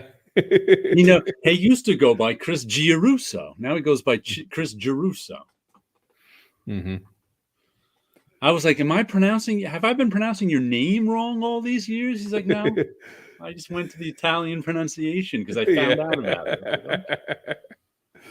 Yeah, because the names go, the Italian names go to American. They're not pronounced like they should, but they get adapted. Same thing happened to a bunch of Slavic names. Oh, yeah. They lose the diacritics over the C's. Bob Wyachek's name isn't pronounced Wyachek. It is because in Czech, there's a hat over the C, turning it into Wyachek. Oh. Of course, it's not Wyachek. It would be Viacek. Viacek, that's it. Viacek. Right. Yeah, so it's... But it's the little hat over the C that turns it into ch. Otherwise, it would be Vietsek. The C in Slavic languages is pronounced ts. Viacek. And let's see, another series that finished up this week is Impossible Jones. This is number 4 of 4. Mm-hmm. Fun series. Reminds me a bit of a cross between Jaime Hernandez and Michael Allred art. And it was just fun, light, fun superhero fare by Carl Kessel, script and inks, David Hahn, pencils, Tony Aviña, colors. He's got a little thing over the A, on the end. Mm-hmm. Aviña. That's just trying to give us a headache. How to properly pronounce foreign names. But a solid B on Impossible Jones. Mm-hmm. The art's really pretty to look at. Impossible Jones versus Homewrecker is the name of this villain in this. A woman who is super strong. Impossible Jones stretches. So good stuff. Good stuff. And let's see. I picked up a first issue that I'm not sure if I'm going to pick up anymore or not. It's one of those Slumber, issue number 1. I picked it up because I liked this cover. I think the art inside isn't quite as good as the cover. The colors aren't quite as good. The story is okay. Matter of fact, flipping through the colors, I don't like the colors at all. Let me make it bigger. Just flipping through it, I don't like the colors at all. But when I read it, the colors didn't bother me, but story about this woman who can go into your dreams and kill who's ever in your nightmares. So she's a good Freddy Krueger? Yeah, I guess so. And it was okay. It's writer is Tyler Burton Smith, illustrator is Vanessa Cardinal. Oh, Cardinali. That's an I at the end. The font makes it look like there's two L's, but it's one L and an I. There's just a tiny little line to make the dot of the I. Cardinali, colorist is Simon Robbins, letterer and designer Steve Wands. Oh, the cover is Nathan Fox. So different cover. But it was just okay. This is one of those, if it was a slow week and they had issue 2 on the stands, I might pick it up, but I'm not putting it on my pull list. Oh, and Island reminds me that Image Comics has a new anthology coming out called Image Anthology or something. I think it's 12 issues. And it's a lot of their big names are going to be in it. So I put that on my pull list just because I haven't had an anthology in a while. It's, I think, $6 an issue. Probably, so it must be 48 pages or something. But there's a new Image anthology coming out. That's, I guess, since all anthologies don't do that well, they're only coming out with it for a year. But I look forward to it. Mm-hmm. Especially my series just ended. What was that? Want to do a read, rip, and slab? Sure. All right. So let's share.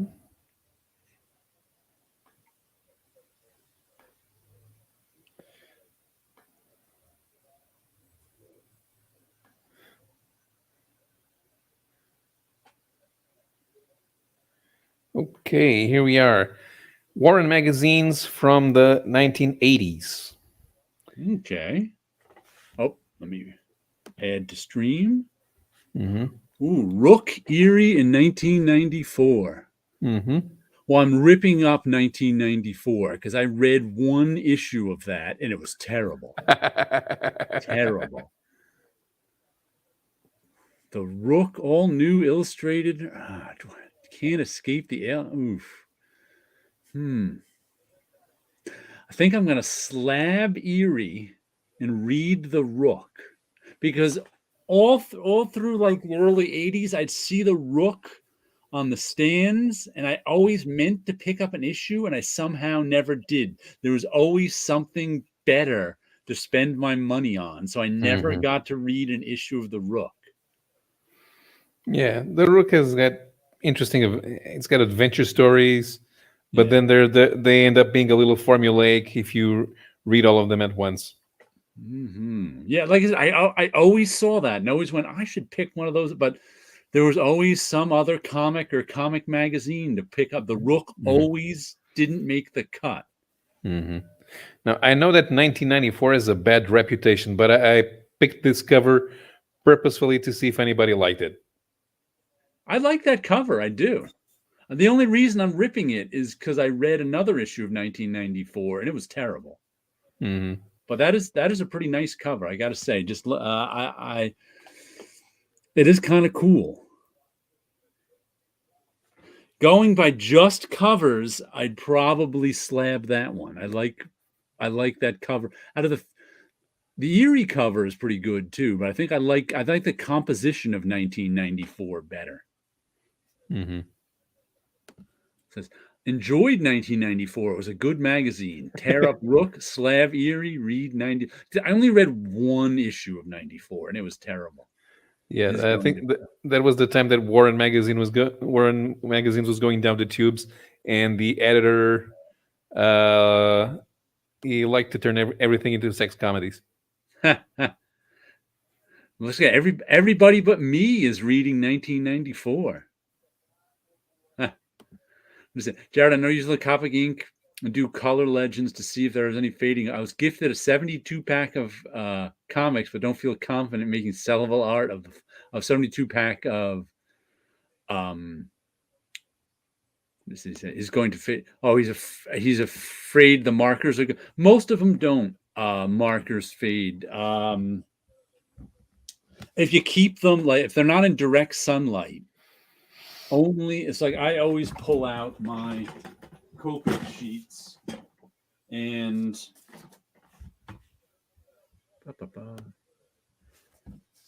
it's like these ones were made in 2017 and they're all as bright as ever except for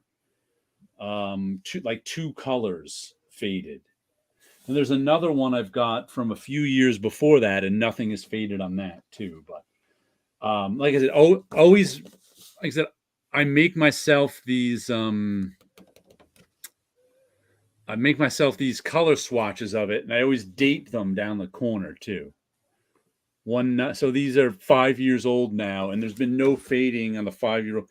So for which one is it? Pale blackberry. I can't even tell which one I'm thinking of now, because most of them look so strong. Oh, I think it's lilac. Color shifted on me a little bit. It's not quite that pink when I put it down initially. And pale blackberry. Looks like it's fading a little, but it's pale, so it's tough to tell. Oh, yeah, light grape I use for a lot of stuff. But you don't have to worry too much about the Copics fading for a long, long time. They're not that fugitive. Unlike, where's my... The first set of markers I ever got was Shinhan Touch markers, which I still have the... These are all my different sets of markers. All my different sets of, like, and this is from 2011. This is, 11 years old now. And Pitt, as you can see, all these Pitt brush pen ones are as bright as ever. All these Shinhan ones are bright as ever, except for these right here. These 5 all faded to nothing, and they're all these light pale colors: pale baby, mint, pale baby, cool shadow, aqua mint, and frost. So whatever pigment they used in all those very light blues just fades away. But as you can see, most of them are fine.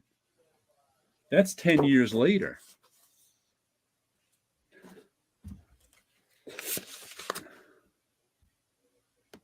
Such expensive ink with Copics, and I still need to worry. Yeah, you really don't have to worry about them. There's just, like I said, just 1 or 2 faded. I wouldn't worry about it too much. Most pigment-based inks these days aren't that fugitive. So yeah, 72 pack of markers, not comics. Exactly, that's what I figured. Like I said, swatch them all on the paper you're going to do them on. Put it aside, and I haven't noticed any fading in any of my drawings or anything yet. But most of them are in cabinets, so I should look through them. But I scan everything in too. That's another reason. Scan it in so you can archive it. Yeah, but I have, this is besides my Copic ones, I've got. There's my original Copic sketch. This one also is 2011 Copic sketch, and there's nothing is faded on this. Once again, 11 years old. All the colors are fine. This is my original one I did. Pitt Artist pens. Date them too. I didn't date this one, but nothing's faded on that. Bic Market. These are just regular Bic pens. Bics, and this is Bics. Those are Sharpies up top, and those are Bics down below. And nothing's faded. Once again, this one is 2011. Everything's good. Nothing's faded. That's the Shinhan one. Once again, I bought a lot of markers in 2011. Shinhan Touch stuff from 2011. Nothing on this is faded. Didn't date this one, but Letraset ones, nothing's faded. Prismacolor, nothing's faded. So it's actually pretty rare. Here's more Prismacolor ones. These are probably about 8 years old. Nothing's faded on that one. All the same. So I can go back at least 10 years and tell you that none of my marker stuff is faded, except for those 5 or 6 light blue Shinhan touches. But there's your art supply look for this week. Yeah. Copic's, when you buy an ink refill, at least despite the fact that they made the ink refills half the size, you still can get a good 5 or 6 refills. Oh, sorry about sidetracking, Reed. That's okay. We'll get over it. Let's see, what else did I get this week? What's the furthest place from here? I really enjoy this one, even though I don't know what's going on. We're in issue 5. This plot is just weird. It's about these, like I said, these teenagers who've never seen adults before. They live in this world that there's no adults left. They don't know why. They're trying to make it through their life. Their house burnt down. They're wandering around. And they run into these other gangs. Like, all the teenagers are kind of organized in these gangs with kind of themes. This is the kid theme that takes care of the carnival. And none of it makes any sense. But it's kind of fun. And the art is fun. And the storytelling is fun, but I can't tell you what it's about. All the 5 issues in, and the first 2 issues were like 6 issue long. So there's a lot of pages of this, but I still don't know what it's about. But I'm enjoying it. And that's all that matters. Anybody else reading What's the Furthest Place from Here? If only I had any clue what it was about. Besides being fun. I think we're still waiting on more corrections. This is crazy. Really, every time I think we're ahead of the game, like some days we're like, we're really ahead of the game. We're doing well. Carl and I are talking. Then all of a sudden, as soon as you give everybody in the chain a chance to make corrections, they all make corrections. And it's like, we got to do that not the day it's due. That would be the key. Did you read any good comics this week, Paolo? Not really. I did reread. No, I did reread some Transmetropolitan. I wanted to reread it. I haven't read it in a while. How was that series? I remember reading it just an issue or 2 in the 90s, and it didn't grab me. It's solid throughout. The world building is as interesting as the main story. It's a political thriller, but the important thing is that it's going through ideas that at the time they were very, very outside the mainstream in terms of investigating potential societal changes. Okay, yeah, I remember, like I said, it was before I was really a Warren Ellis fan. And I read it may have been just as I was liking Warren Ellis on his Wildstorm stuff. Right. What? And the Wildstorm stuff is what made him famous, but his best comic at the time was definitely Transmetropolitan. Yeah, everybody liked Transmet best. And I wouldn't even say his Wildstorm stuff made him famous. That was still cult hit stuff. Sure. Like no one was reading Stormwatch. It wasn't until years later when the Authority came around that people started reading it. Right. The Authority came at a time that Wildstorm was very much on the news because it was when DC bought them. Oh, okay. So a new #1 from Wildstorm, and Warren Ellis's name had been bubbling up. Right. And all of a sudden, the Authority #1 is a big seller. It's the Authority. The Warren Ellis's and Brian Hitch's run was consistently selling better than any DC comic that year. Wow. I know it must have been because My friend Rob, who I've been known since high school, and we meet at the comic shop every week. At least we did pre-COVID. I haven't quite gotten back to it again all the way, meeting there. But he's much more of a mainstream comic buyer than I am. I'm more of an indie guy. So if I was buying something that was sort of a cult hit, I know when he started buying it, it made it to the main. So it's like I've been buying Stormwatch for years. I'm like, oh, this is cool. But when the Authority first came out, that's when he started buying this. I'm like, oh, this must be a hit if Rob's buying. Because if I'm buying something, that doesn't mean it's a hit. Right. Yeah, but ultimately, what ended up happening is that the Authority embarrassed the DC people. Yeah. You can have the new comic by the other guys in California doing better than us, especially when they had a Superman Batman gay parody. Yeah. And it was us selling the regular Superman Batman, not allowed to happen. Yeah. And after Ellis and Itch ended their run, there were a lot of problems with Mark Miller's run and with editorial interference and running fill-ins and preventing a story from coming to a natural conclusion. Then the Wildcats was also a cult hit, although but when they tried to bring Wildcats back to its roots with Grant Morrison and Jim Lee was not interested in drawing a monthly comic anymore. Right. And so there was number one, and the number two came out 2 years later. So not very good. I liked the Alan Moore and Travis Charest Wildcats. However you say his last name, I've heard it so many different ways. Charest. It's from Quebec. He's from Quebec.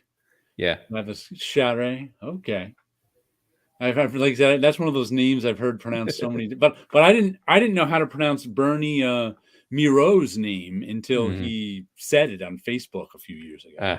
He's been one of my favorites, but he's like rhymes with zero. I'm like, okay, Bernie Miro, because it's Mireault. Yeah, Miro. I never had that problem. I was really Bernie Moreau. Yeah, awful lot of letters for rhymes with zero. Yeah. How else would I was reading? Yeah. How else would you pronounce it? I was pronouncing all those letters, Merault or something. Yeah. Why do you got all those letters if you don't pronounce them?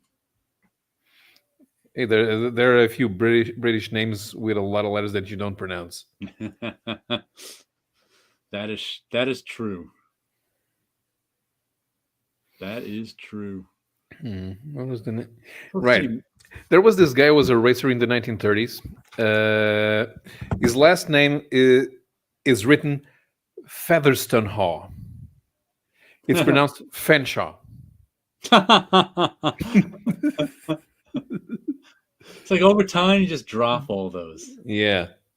And there's another name that's associated with the Earl of March, with the title of the Earl of March. It's written Cholmondeley. It's pronounced Chumley. One of my favorite British names, I think I learned this one from James Bond. St. James Smith is St. John Smythe.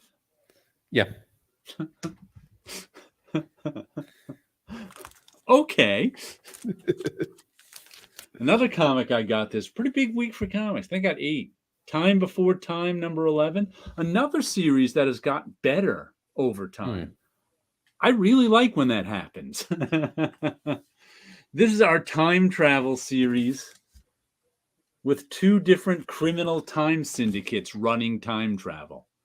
And one guy who's trying to get away from... He had a job with one of the syndicates. And of course, once you get a job with a syndicate, it's like indentured servitude. You keep running up debts. So they don't let you go. In time travel, if you don't have the right radiation shielding, you get radiation sickness. And guess what? The syndicates don't care that you've got radiation sickness because the shield isn't good. So the guy was trying to escape. Then he got kidnapped by an FBI agent woman who was trying to find her family through time, and that was like issue 1. So it's been going on and on since then, and they've been just moving forward with the plot. And just recently we got a robot entered the plot, sort of mysteriously. They like how to move and one of the things about their time travel is machines can't time travel, in terms of you can't bring like metal with you. You can't bring machines with you because for some reason they don't survive the process. And this robot survived the process. So now people are looking for him. And meanwhile, there's also the two syndicates are warring with each other. And there's a little mafia tale too, as these syndicates vie. There's guys vying for power within the syndicate. So the plot has gotten really complex and fun stuff. So I have to say, Time Before Time has gotten better with time, and I like that. On the other hand, there was a crazy Czech player named VLK. Volk. Definitely worth checking out. Time Before Time. Especially as time goes on. There was a Hungarian motorcycle racer in the 1990s. Jakob Schmerz. Last name SMRZ. Actually, it's the first name, because Hungarians shift their names to the rest. They actually have a last name, first name. So it's actually Schmerz Jakob. And, family name SMRZ. MRZ. And now we can call together the weekly meeting of the Usagi Yojimbo fan club. Yes. Issue 27 came out. This is a done in one, and it's a ghost story. So it's a pretty fun ghost story. Ghost gets her revenge. Things happen. Wife, husband betrayed. Wife, girlfriend betrayed. Mistress killed. Becomes a ghost, maybe. Other ghosts in a haunted forest. Good Usagi Yojimbo ghost story. What more do you need to know? Like I said, done in one. Fun stuff. Always good. Usagi and what's his cousin's name? I have to learn his cousin's name because he's been around for a while. What is I always forget. Now they're not going to be able to. Now they're not going to call him his name. Oh well, I'll have to wait till next issue to. Or do they introduce themselves here? Hold on. They always introduce themselves and use his name. I'm calling it my cousin Yukichi. Yukichi. Yukichi. One day I'll learn that. But he's been a good addition to the Usagi. He's been, Robin to Usagi's Batman. Gives him someone to talk to. It's hard to believe, he's done Usagi all these years with him, not having someone to travel with and talk to. It's interesting that after 30 years, it's like, let's give him a sidekick. Is Usagi older in this series? He's older than Yukichi, but he's not any older than he was 30 years ago. Really, I mean, he's definitely he's always been a veteran samurai. So I imagine Usagi's in his 30s, maybe. I would think. I never thought about how old he would be, but I would guess he's in his 30s, and his cousin is probably in his 20s. I would think there's a decade difference between them because he's definitely younger and just coming out of sword. He's been in sword school for a long time, but this is his first time not in sword school. Usagi be 65 now if time actually passed. He's been around for a long time. Yeah, but I could see him having been in the samurai business for 10 to 15 years and needing a shield bearer or something like that. Right. Of course, it doesn't use a shield, but a squire. They're both good swordsmen. So, like I said, it's his first time. I don't know how long he's been living probably since he was a teenager, living in the sword school, studying swordsmanship. Good stuff. And let's see, the final comic I got this week was, once again, another one that's been getting better as it goes along. The Silver Coin number 10. What's it? Horror anthology. Each issue is by a different writer, all drawn by Michael Walsh.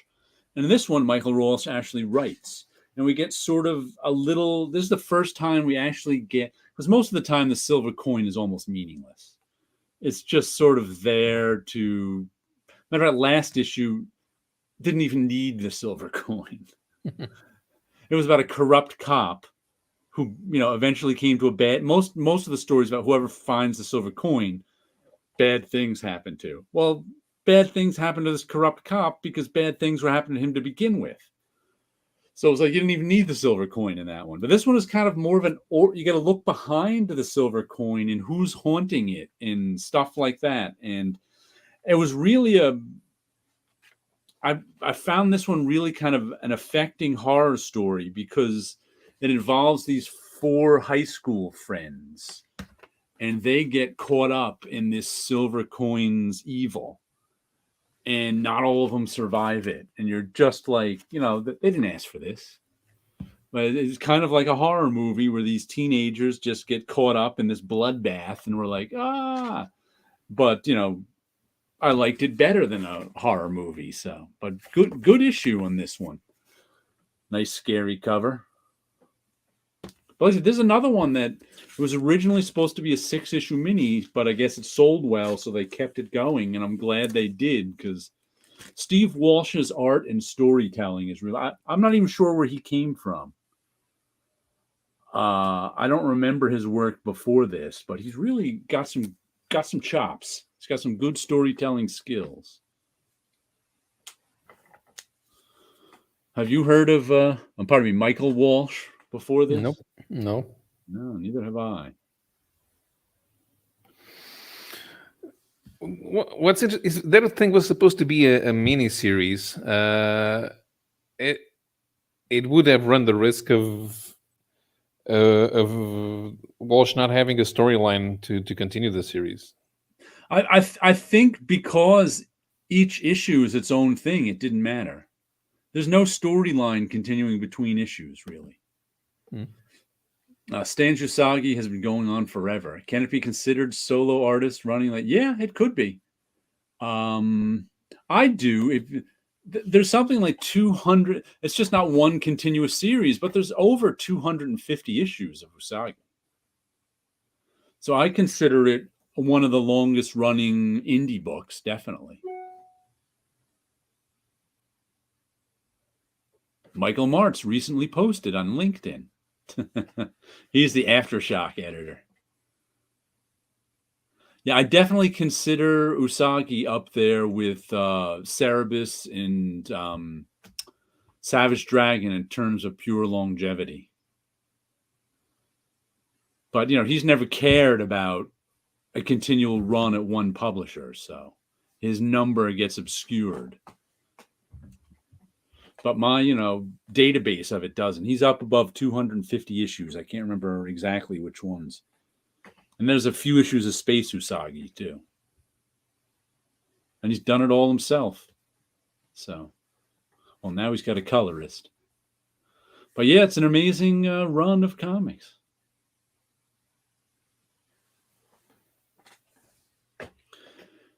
And Eric Larson has a K and an E. You see, everyone says that Stan is one of the nice guys in this comics industry. Everyone has something, and I only know how to spell Eric Larson's name because he always says no one has to know how to spell it. Everyone always misspells his name.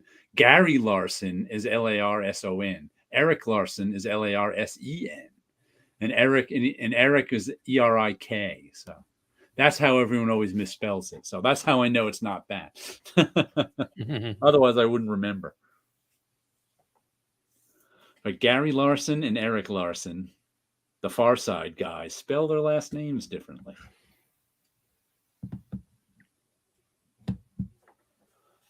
Did I have something written down in my notebook? Oh, just Dark Knight and It's a Good Life. We talked about those things. I was just checking. Sometimes I think of something and I put it down in my notebook. I put down what we started with, that Dark Knight comment. It's a good life if you don't weaken. What's the next comic you want to reread? What's the next series? I don't know. As I look at it, if you could. I don't know. I really don't know. Sometimes I'm in the mood to read Punisher stories from the Mike Baron days. Yeah? Yeah, just because, you can read them. Yeah. You can just pick one up and read it and put it back down. Right. They're simple. I've always liked seeing the Punisher. It's not because it was violent. The fact that you could see, it's always like if you treat it like a sort of soap opera, it's always a day in the life of the Punisher. Mm-hmm. It could have been a dark comedy if you think about it, because the guy's always doing the same thing. And I understand that. And you can understand that, to see some humor in there. I've been wanting to reread Frank Miller's Daredevil, but I haven't gotten around to it. Just 'cause I don't think I've read it since the 80s. I bought it as it was coming out, but I can't tell you the last time I actually sat down and read it. I've looked through it at different times. Flipped through it, read a little part here and there, but never the whole thing. Maybe I should reread Electro Assassin, but I bought it and read it 3 years ago, so maybe let it rest for a while. I was never a huge Electro Assassin fan, so I never went back to reread it. I bought it as it came out, and I probably read it one more time after that, but I don't think I've gone back. The first issue can be a little confusing because it's not traditional storytelling. It doesn't look fluid, but as you keep reading the story, it gets better. Yeah. I have no idea where Eric Larson gets all the time. Yeah, he's always on Facebook and never stops with Savage Dragon. He likes being at the drawing board, I think. He's one of those guys who really likes being at the drawing board drawing, so that's what he does. And he's been doing Ant for the last couple of months, too. That's been pretty good. Eric Larson, to me, is kind of a lifetime achievement Oscar winner. He's one of those guys who has been putting out a good comic for so long, but it's never like in the best comics of the year thing. Where it's always kind of like, if like he's a lifetime, those working actors who've been in a ton of good movies but never won an Oscar because they were never that year's hot performer. And eventually the Oscars give them a Lifetime Achievement Award. To me, that's what Eric Larson is. He's that guy he's been doing good comics for so long, but he was never the hot guy that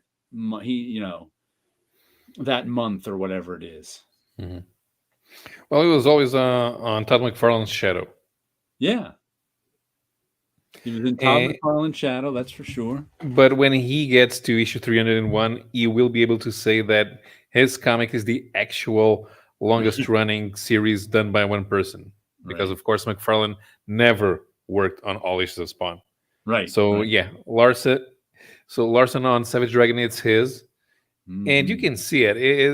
The way that the story progresses now that we're with Malcolm, right? That have been with Malcolm for years, and a lot of characters keep dying, and others show up. He really doesn't have any rules, and it's probably the reason why it's a good idea to keep up with Savage Dragon. Yeah, he will be surprised. He wants. Yeah, you will be surprised. It doesn't matter because you don't have to keep the trademarks alive to sell toys and kids' underwear. He can kill some. He sometimes brings back a new version of an old someone too, if he feels like it, or he leaves him dead. Yeah.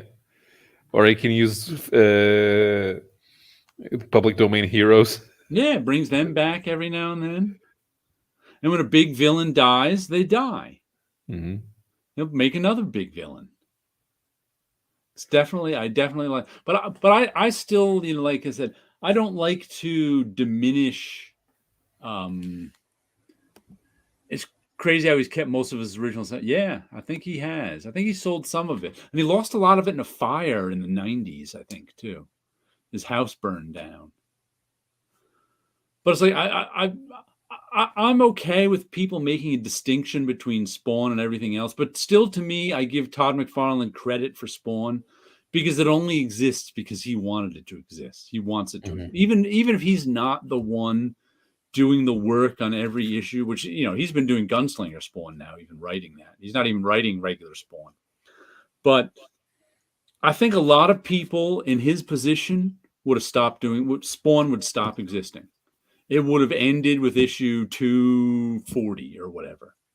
He would have just not been interested anymore. Wasn't selling. We're just going, I'm a toy mogul now. I don't need Spawn comic book. But he still loves the Spawn comic book, so he kept it going. So I still give him credit because Spawn wouldn't exist except Todd McFarlane still wants it to exist. And I think I'm okay with encouraging that. Because how many people would do that? Mm-hmm. Not a lot. Yeah, but it doesn't feel. It feels more corporate and on a lower level. Yeah, I know what you mean. I'm not saying it's the same as Cerebus or the same as Savage Dragon. I'm just saying we can praise that too. We can make a distinction, but I don't think we have to put a value judgment on the distinction. Right. I think they're two different things, and it's like I praise him for keeping it going, even if it's not my favorite. Like, what did I just see this week? In the Knights of the Dinner Table. Do you know that one? Yes. Issue like 241 or something. Yeah, and that one is actually below the radar. Nobody knows. I'm like, I don't think I've ever bought. How can a comic have that many issues? And I know. And I looked at it, and it was like $10, and 3/4 of it was a game. And the first quarter is just, oh my god, it's just like terrible. It's just like the art is just like, and with lots of writing and sticking up. Like, it's definitely not aimed at me. But if you're a gamer, I guess you buy Knights of the. I'm like, this has been around for 240 issues. That's nuts. Yeah, makes me. Who keeps buying that? I mean, I don't know. Yeah. Obviously, someone. I think I remember people talking about Knights of the Dinner Table about 20 years ago. Yeah, when it started. Right. In the 90s, it was like a minor hit. But nowadays, they have to be some very dedicated fans because nobody's going to start reading Knights of the Dinner Table in issue 186 or 212 or now 241. They're not. You can start reading Savage Dragon now. Pick up a comic and it's a fun read. Knights of the Dinner Table? What's the point? I like Todd's prolific ego and also hate it. Like it for his creative drive and expanding into other mediums, but don't like it because of the corporate aftertaste. Yeah, I can understand that. He's very business, even if he's cutting love checks. Very corporate. Yeah, Todd wants to be seen as an artist without doing any actual artistic. There is that. Yeah, it's still the you can still see it as a family company, but it's not. It's a corporation. It's Todd McFarlane Incorporated, as we learned from those transcripts that they've been reading on Cartoonist Kayfabe. Did you think you were talking to Todd McFarlane or Todd McFarlane Incorporated? That's a question. What? No, the thing I like the most is when they're reading the lawyer's questions, because They didn't even get entertainment lawyers to go over the. No, none of them are the entertainment lawyers. Yeah. Huh. From what I'm told, by a woman who needed an entertainment lawyer, the woman who wrote the music to G.I. Joe and Transformers, it is difficult to get an entertainment lawyer. Right. Because what happens is all these big companies hire the entertainment lawyer at one point or another. And then it becomes a conflict of interest when you need an entertainment lawyer. And of course, they do that on purpose. Also biased, he's a fellow Canadian. Well, Canadian that hasn't lived here for 40 years. He lost his Canadian card. Now, the one that's been entertaining on Cartoonist Kayfabe was the thing, the guy who did Michael Fleischer. Oh, okay. Oh God, now that those lawyers now I don't even sure if where they got their law degree, because I heard the first one of that, but nothing after. Oh man, the guy grilling the writer, man, where's my memory gone to? The writer who said what is it? Arthur C. Clarke. I know who you mean too. The writer who said that he was a crazy son of a bitch or something. Yeah. Where's my memory gone? I can't believe this. You blasted it out of my memory too. Harlan Ellison. Yeah. That thing was surreal. I did not hear that part. I'm still going to have to go back and find it. No, you're going to be reaching halfway. Why am I listening to this?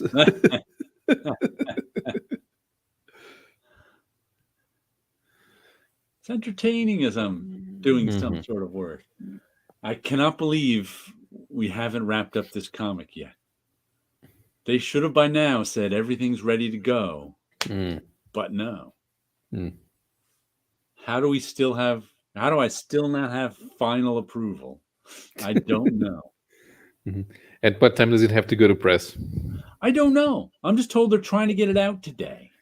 Okay. I don't think it, which usually means by tonight sometime, but I tell them I don't work past 9, so we'll see what.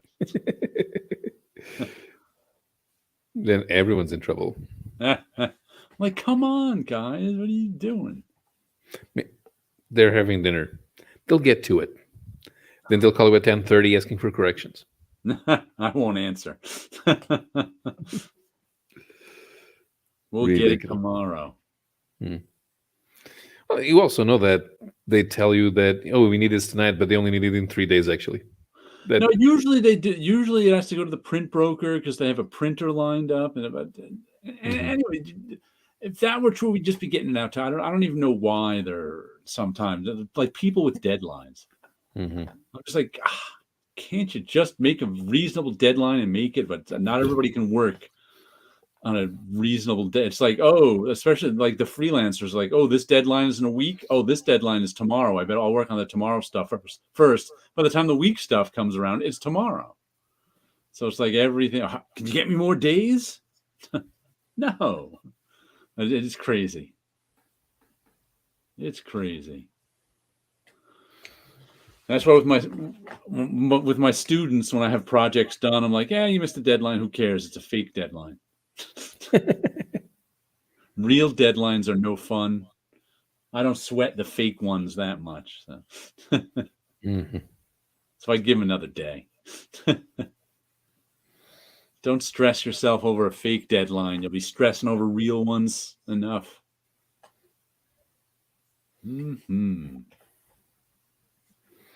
I've been doing my car magazine stuff late by 2 or 3 days lately, and because I do that on my I do the writing on my free time, but then I get tired.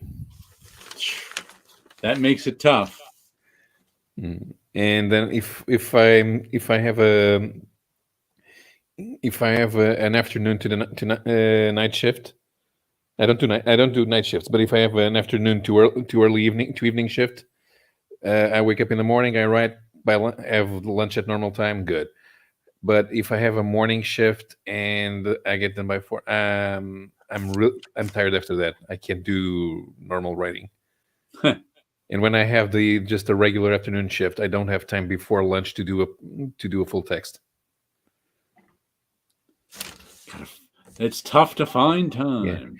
Yeah. Just the fact that that you need to be done by that time when it creates a mental block, because you're trying to write. Oh man, this needs to be done in an hour, but it won't be done in an hour, which means, well, since it won't be done, why bother doing it?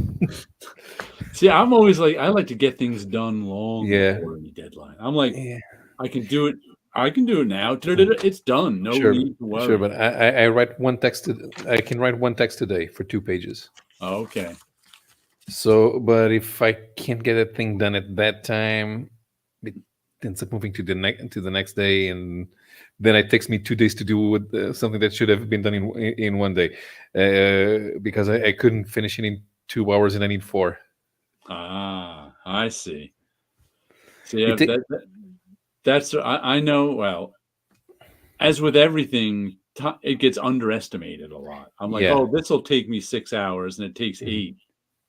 Mm-hmm. It can take me 1 or 2, between 1 and 2 hours to come up with the first paragraph, but then it takes me 2 hours to come up with the rest of the text. I really can no longer write without deadlines. Yeah, no, exactly. If you don't have a deadline, you procrastinate. So I'm not a procrastinator. I write 1,000 words a week for my blog, and it takes me an hour and a half to write 1,000 words. Mm-hmm. It takes me an hour and a half all the time. As long as I come up with something I'm going to write about, which I usually can. I've been doing this for 15 years. I just sit down when I've been writing, and I write it at different, like I've been writing it at like Mondays for some reason. Sure. And I can just okay, next hour and a half, I'm going to write 1,000 words, and I do somehow. Don't need a deadline. Just get it done. The hard part for me, that's why I take too long on the first paragraph, is that I need to find an angle. A lot of the text is just technical stuff, but I need the angle for the first paragraph to make it interesting. Otherwise, I'm just spouting technical stuff, and nobody wants to read that. But if I get an interesting first paragraph, the technical stuff flows out of it. Okay. So I was wondering why, because I know Sleepy used to write. He used to be in like writing clubs and stuff. Mm-hmm. Yeah. And but I don't write fiction. I've never actually tried writing fiction, so it's kind of different. But there is a story to tell when you're doing informative pieces. And that's why you have to find the angle. But you know that you have a certain amount of information that you have to pass to the reader, and especially if you're doing product reviews. Well, you do a lot of art that's self-motivated. Yeah, I'm good at being self-motivated. That's one of my skills. So I'm happy about that. But I write microfiction. I found out it's called. All my comic strips are all micro, because they're all tiny little stories. And then my blog is all nonfiction. It's writing about my art, or writing about small observations. It's writing about everyday stuff. So that's not, but I write a lot of microfiction. All these, where are they? I was just writing one of my comic strips back hidden behind. All these, I wrote the little balloon first. So all these are what is known, I found out, as microfiction. So each one is its own little story. But I'm working on my comic strip for 2023. So I don't need a deadline. I'm well ahead of time. I got all the 2022s done. Now I'm working on this particular strip for some in 2023. Courts and deadlines, you're losing me. I was writing some fiction, sometimes in critique groups, but I also wrote a lot of nonfiction for newspapers and websites. That was much easier when I had deadlines. Okay. Sure. The thing about the angle is when you have a specific type of thing that you write about. So I have a magazine every month, and I have to write about 5 to 8 pieces on cars. and then all the cars start morphing into each other. They all look the same. So that's why you need to find the angle. And even when I do the test drives and the product reviews, they end up becoming formulaic. Because there's the parameters that you have to check. Right. So after a while, it gets. And if one of the cars that I test drive is boring, that is just the worst thing that can happen. I don't care about your parameters. The car just does nothing for me. Yeah, Sleepy, there's the story. But then the pay started going down and down. That'll make you stop. And I haven't really done much nonfiction since 2010, 2011. Yeah, that'll make you stop. Especially since that's probably when right around when Quacking Duck, his daughter, was born. That'll take the place of your self-motivated writing, having a child. Suddenly you have something else to do that motivates you. Yeah, but the deadlines help. One of the things that I did when I was the sports writer, my editor-in-chief used to joke that we were a daily newspaper that came out once a week. Because 40-page newspaper, 2/3 of the newspaper were written and photographed and assembled on a Sunday.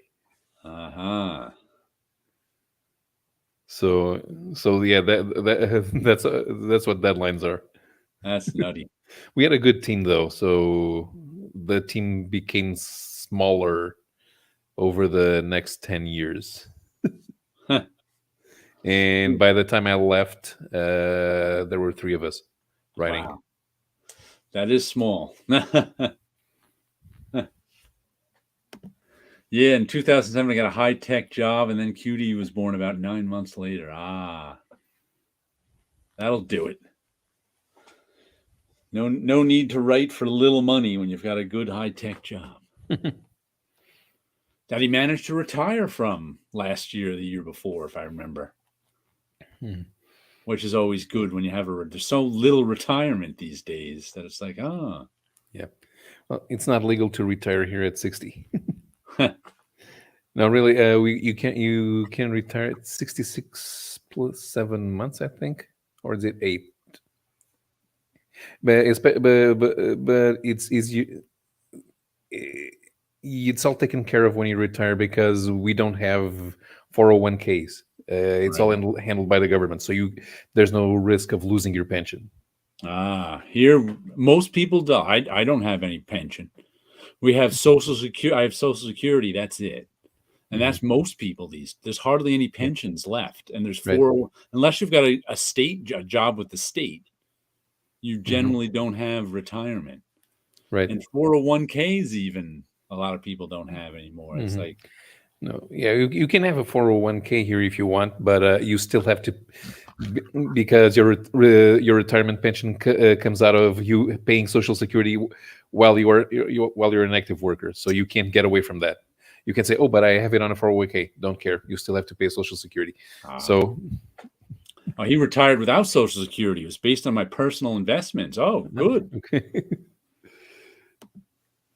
It's good to have personal investments that pay off. Yeah, I don't see many ads for banking investment. The banks used to have a lot of investments for retirement plans a few years ago, but nowadays there's so little savings that they don't even bother with it too much. Yeah. Here in Newfoundland, there's a strong art and craft council that supports members and a prolific output, even if there's no real marketplace. Jared, your artwork archive is vast. Are you part of any councils? No, I'm not. I don't. I have noticed here there's a lot. Most of the art most of the like public money and money for artists are for art organization. I want to start an art organization one day because I know most of the public money and charity money doesn't ever go to artists. It goes to art organizations. So I'm like, I should start an art organization. And they don't give the money to artists. I don't know what they do with it. Put on shows, do whatever. But there's rarely any opportunities I've seen where their art counselors retirement. This is a Mark Russell story. All right, I think we should wrap up for the night. And I'll see if this comic, I was really expecting them to give me the all okay during this show, but it hasn't happened. So now I'm going to call Carl and see what's going on. All right. So you guys have a good night out there. And we will catch you next week. Have a good one.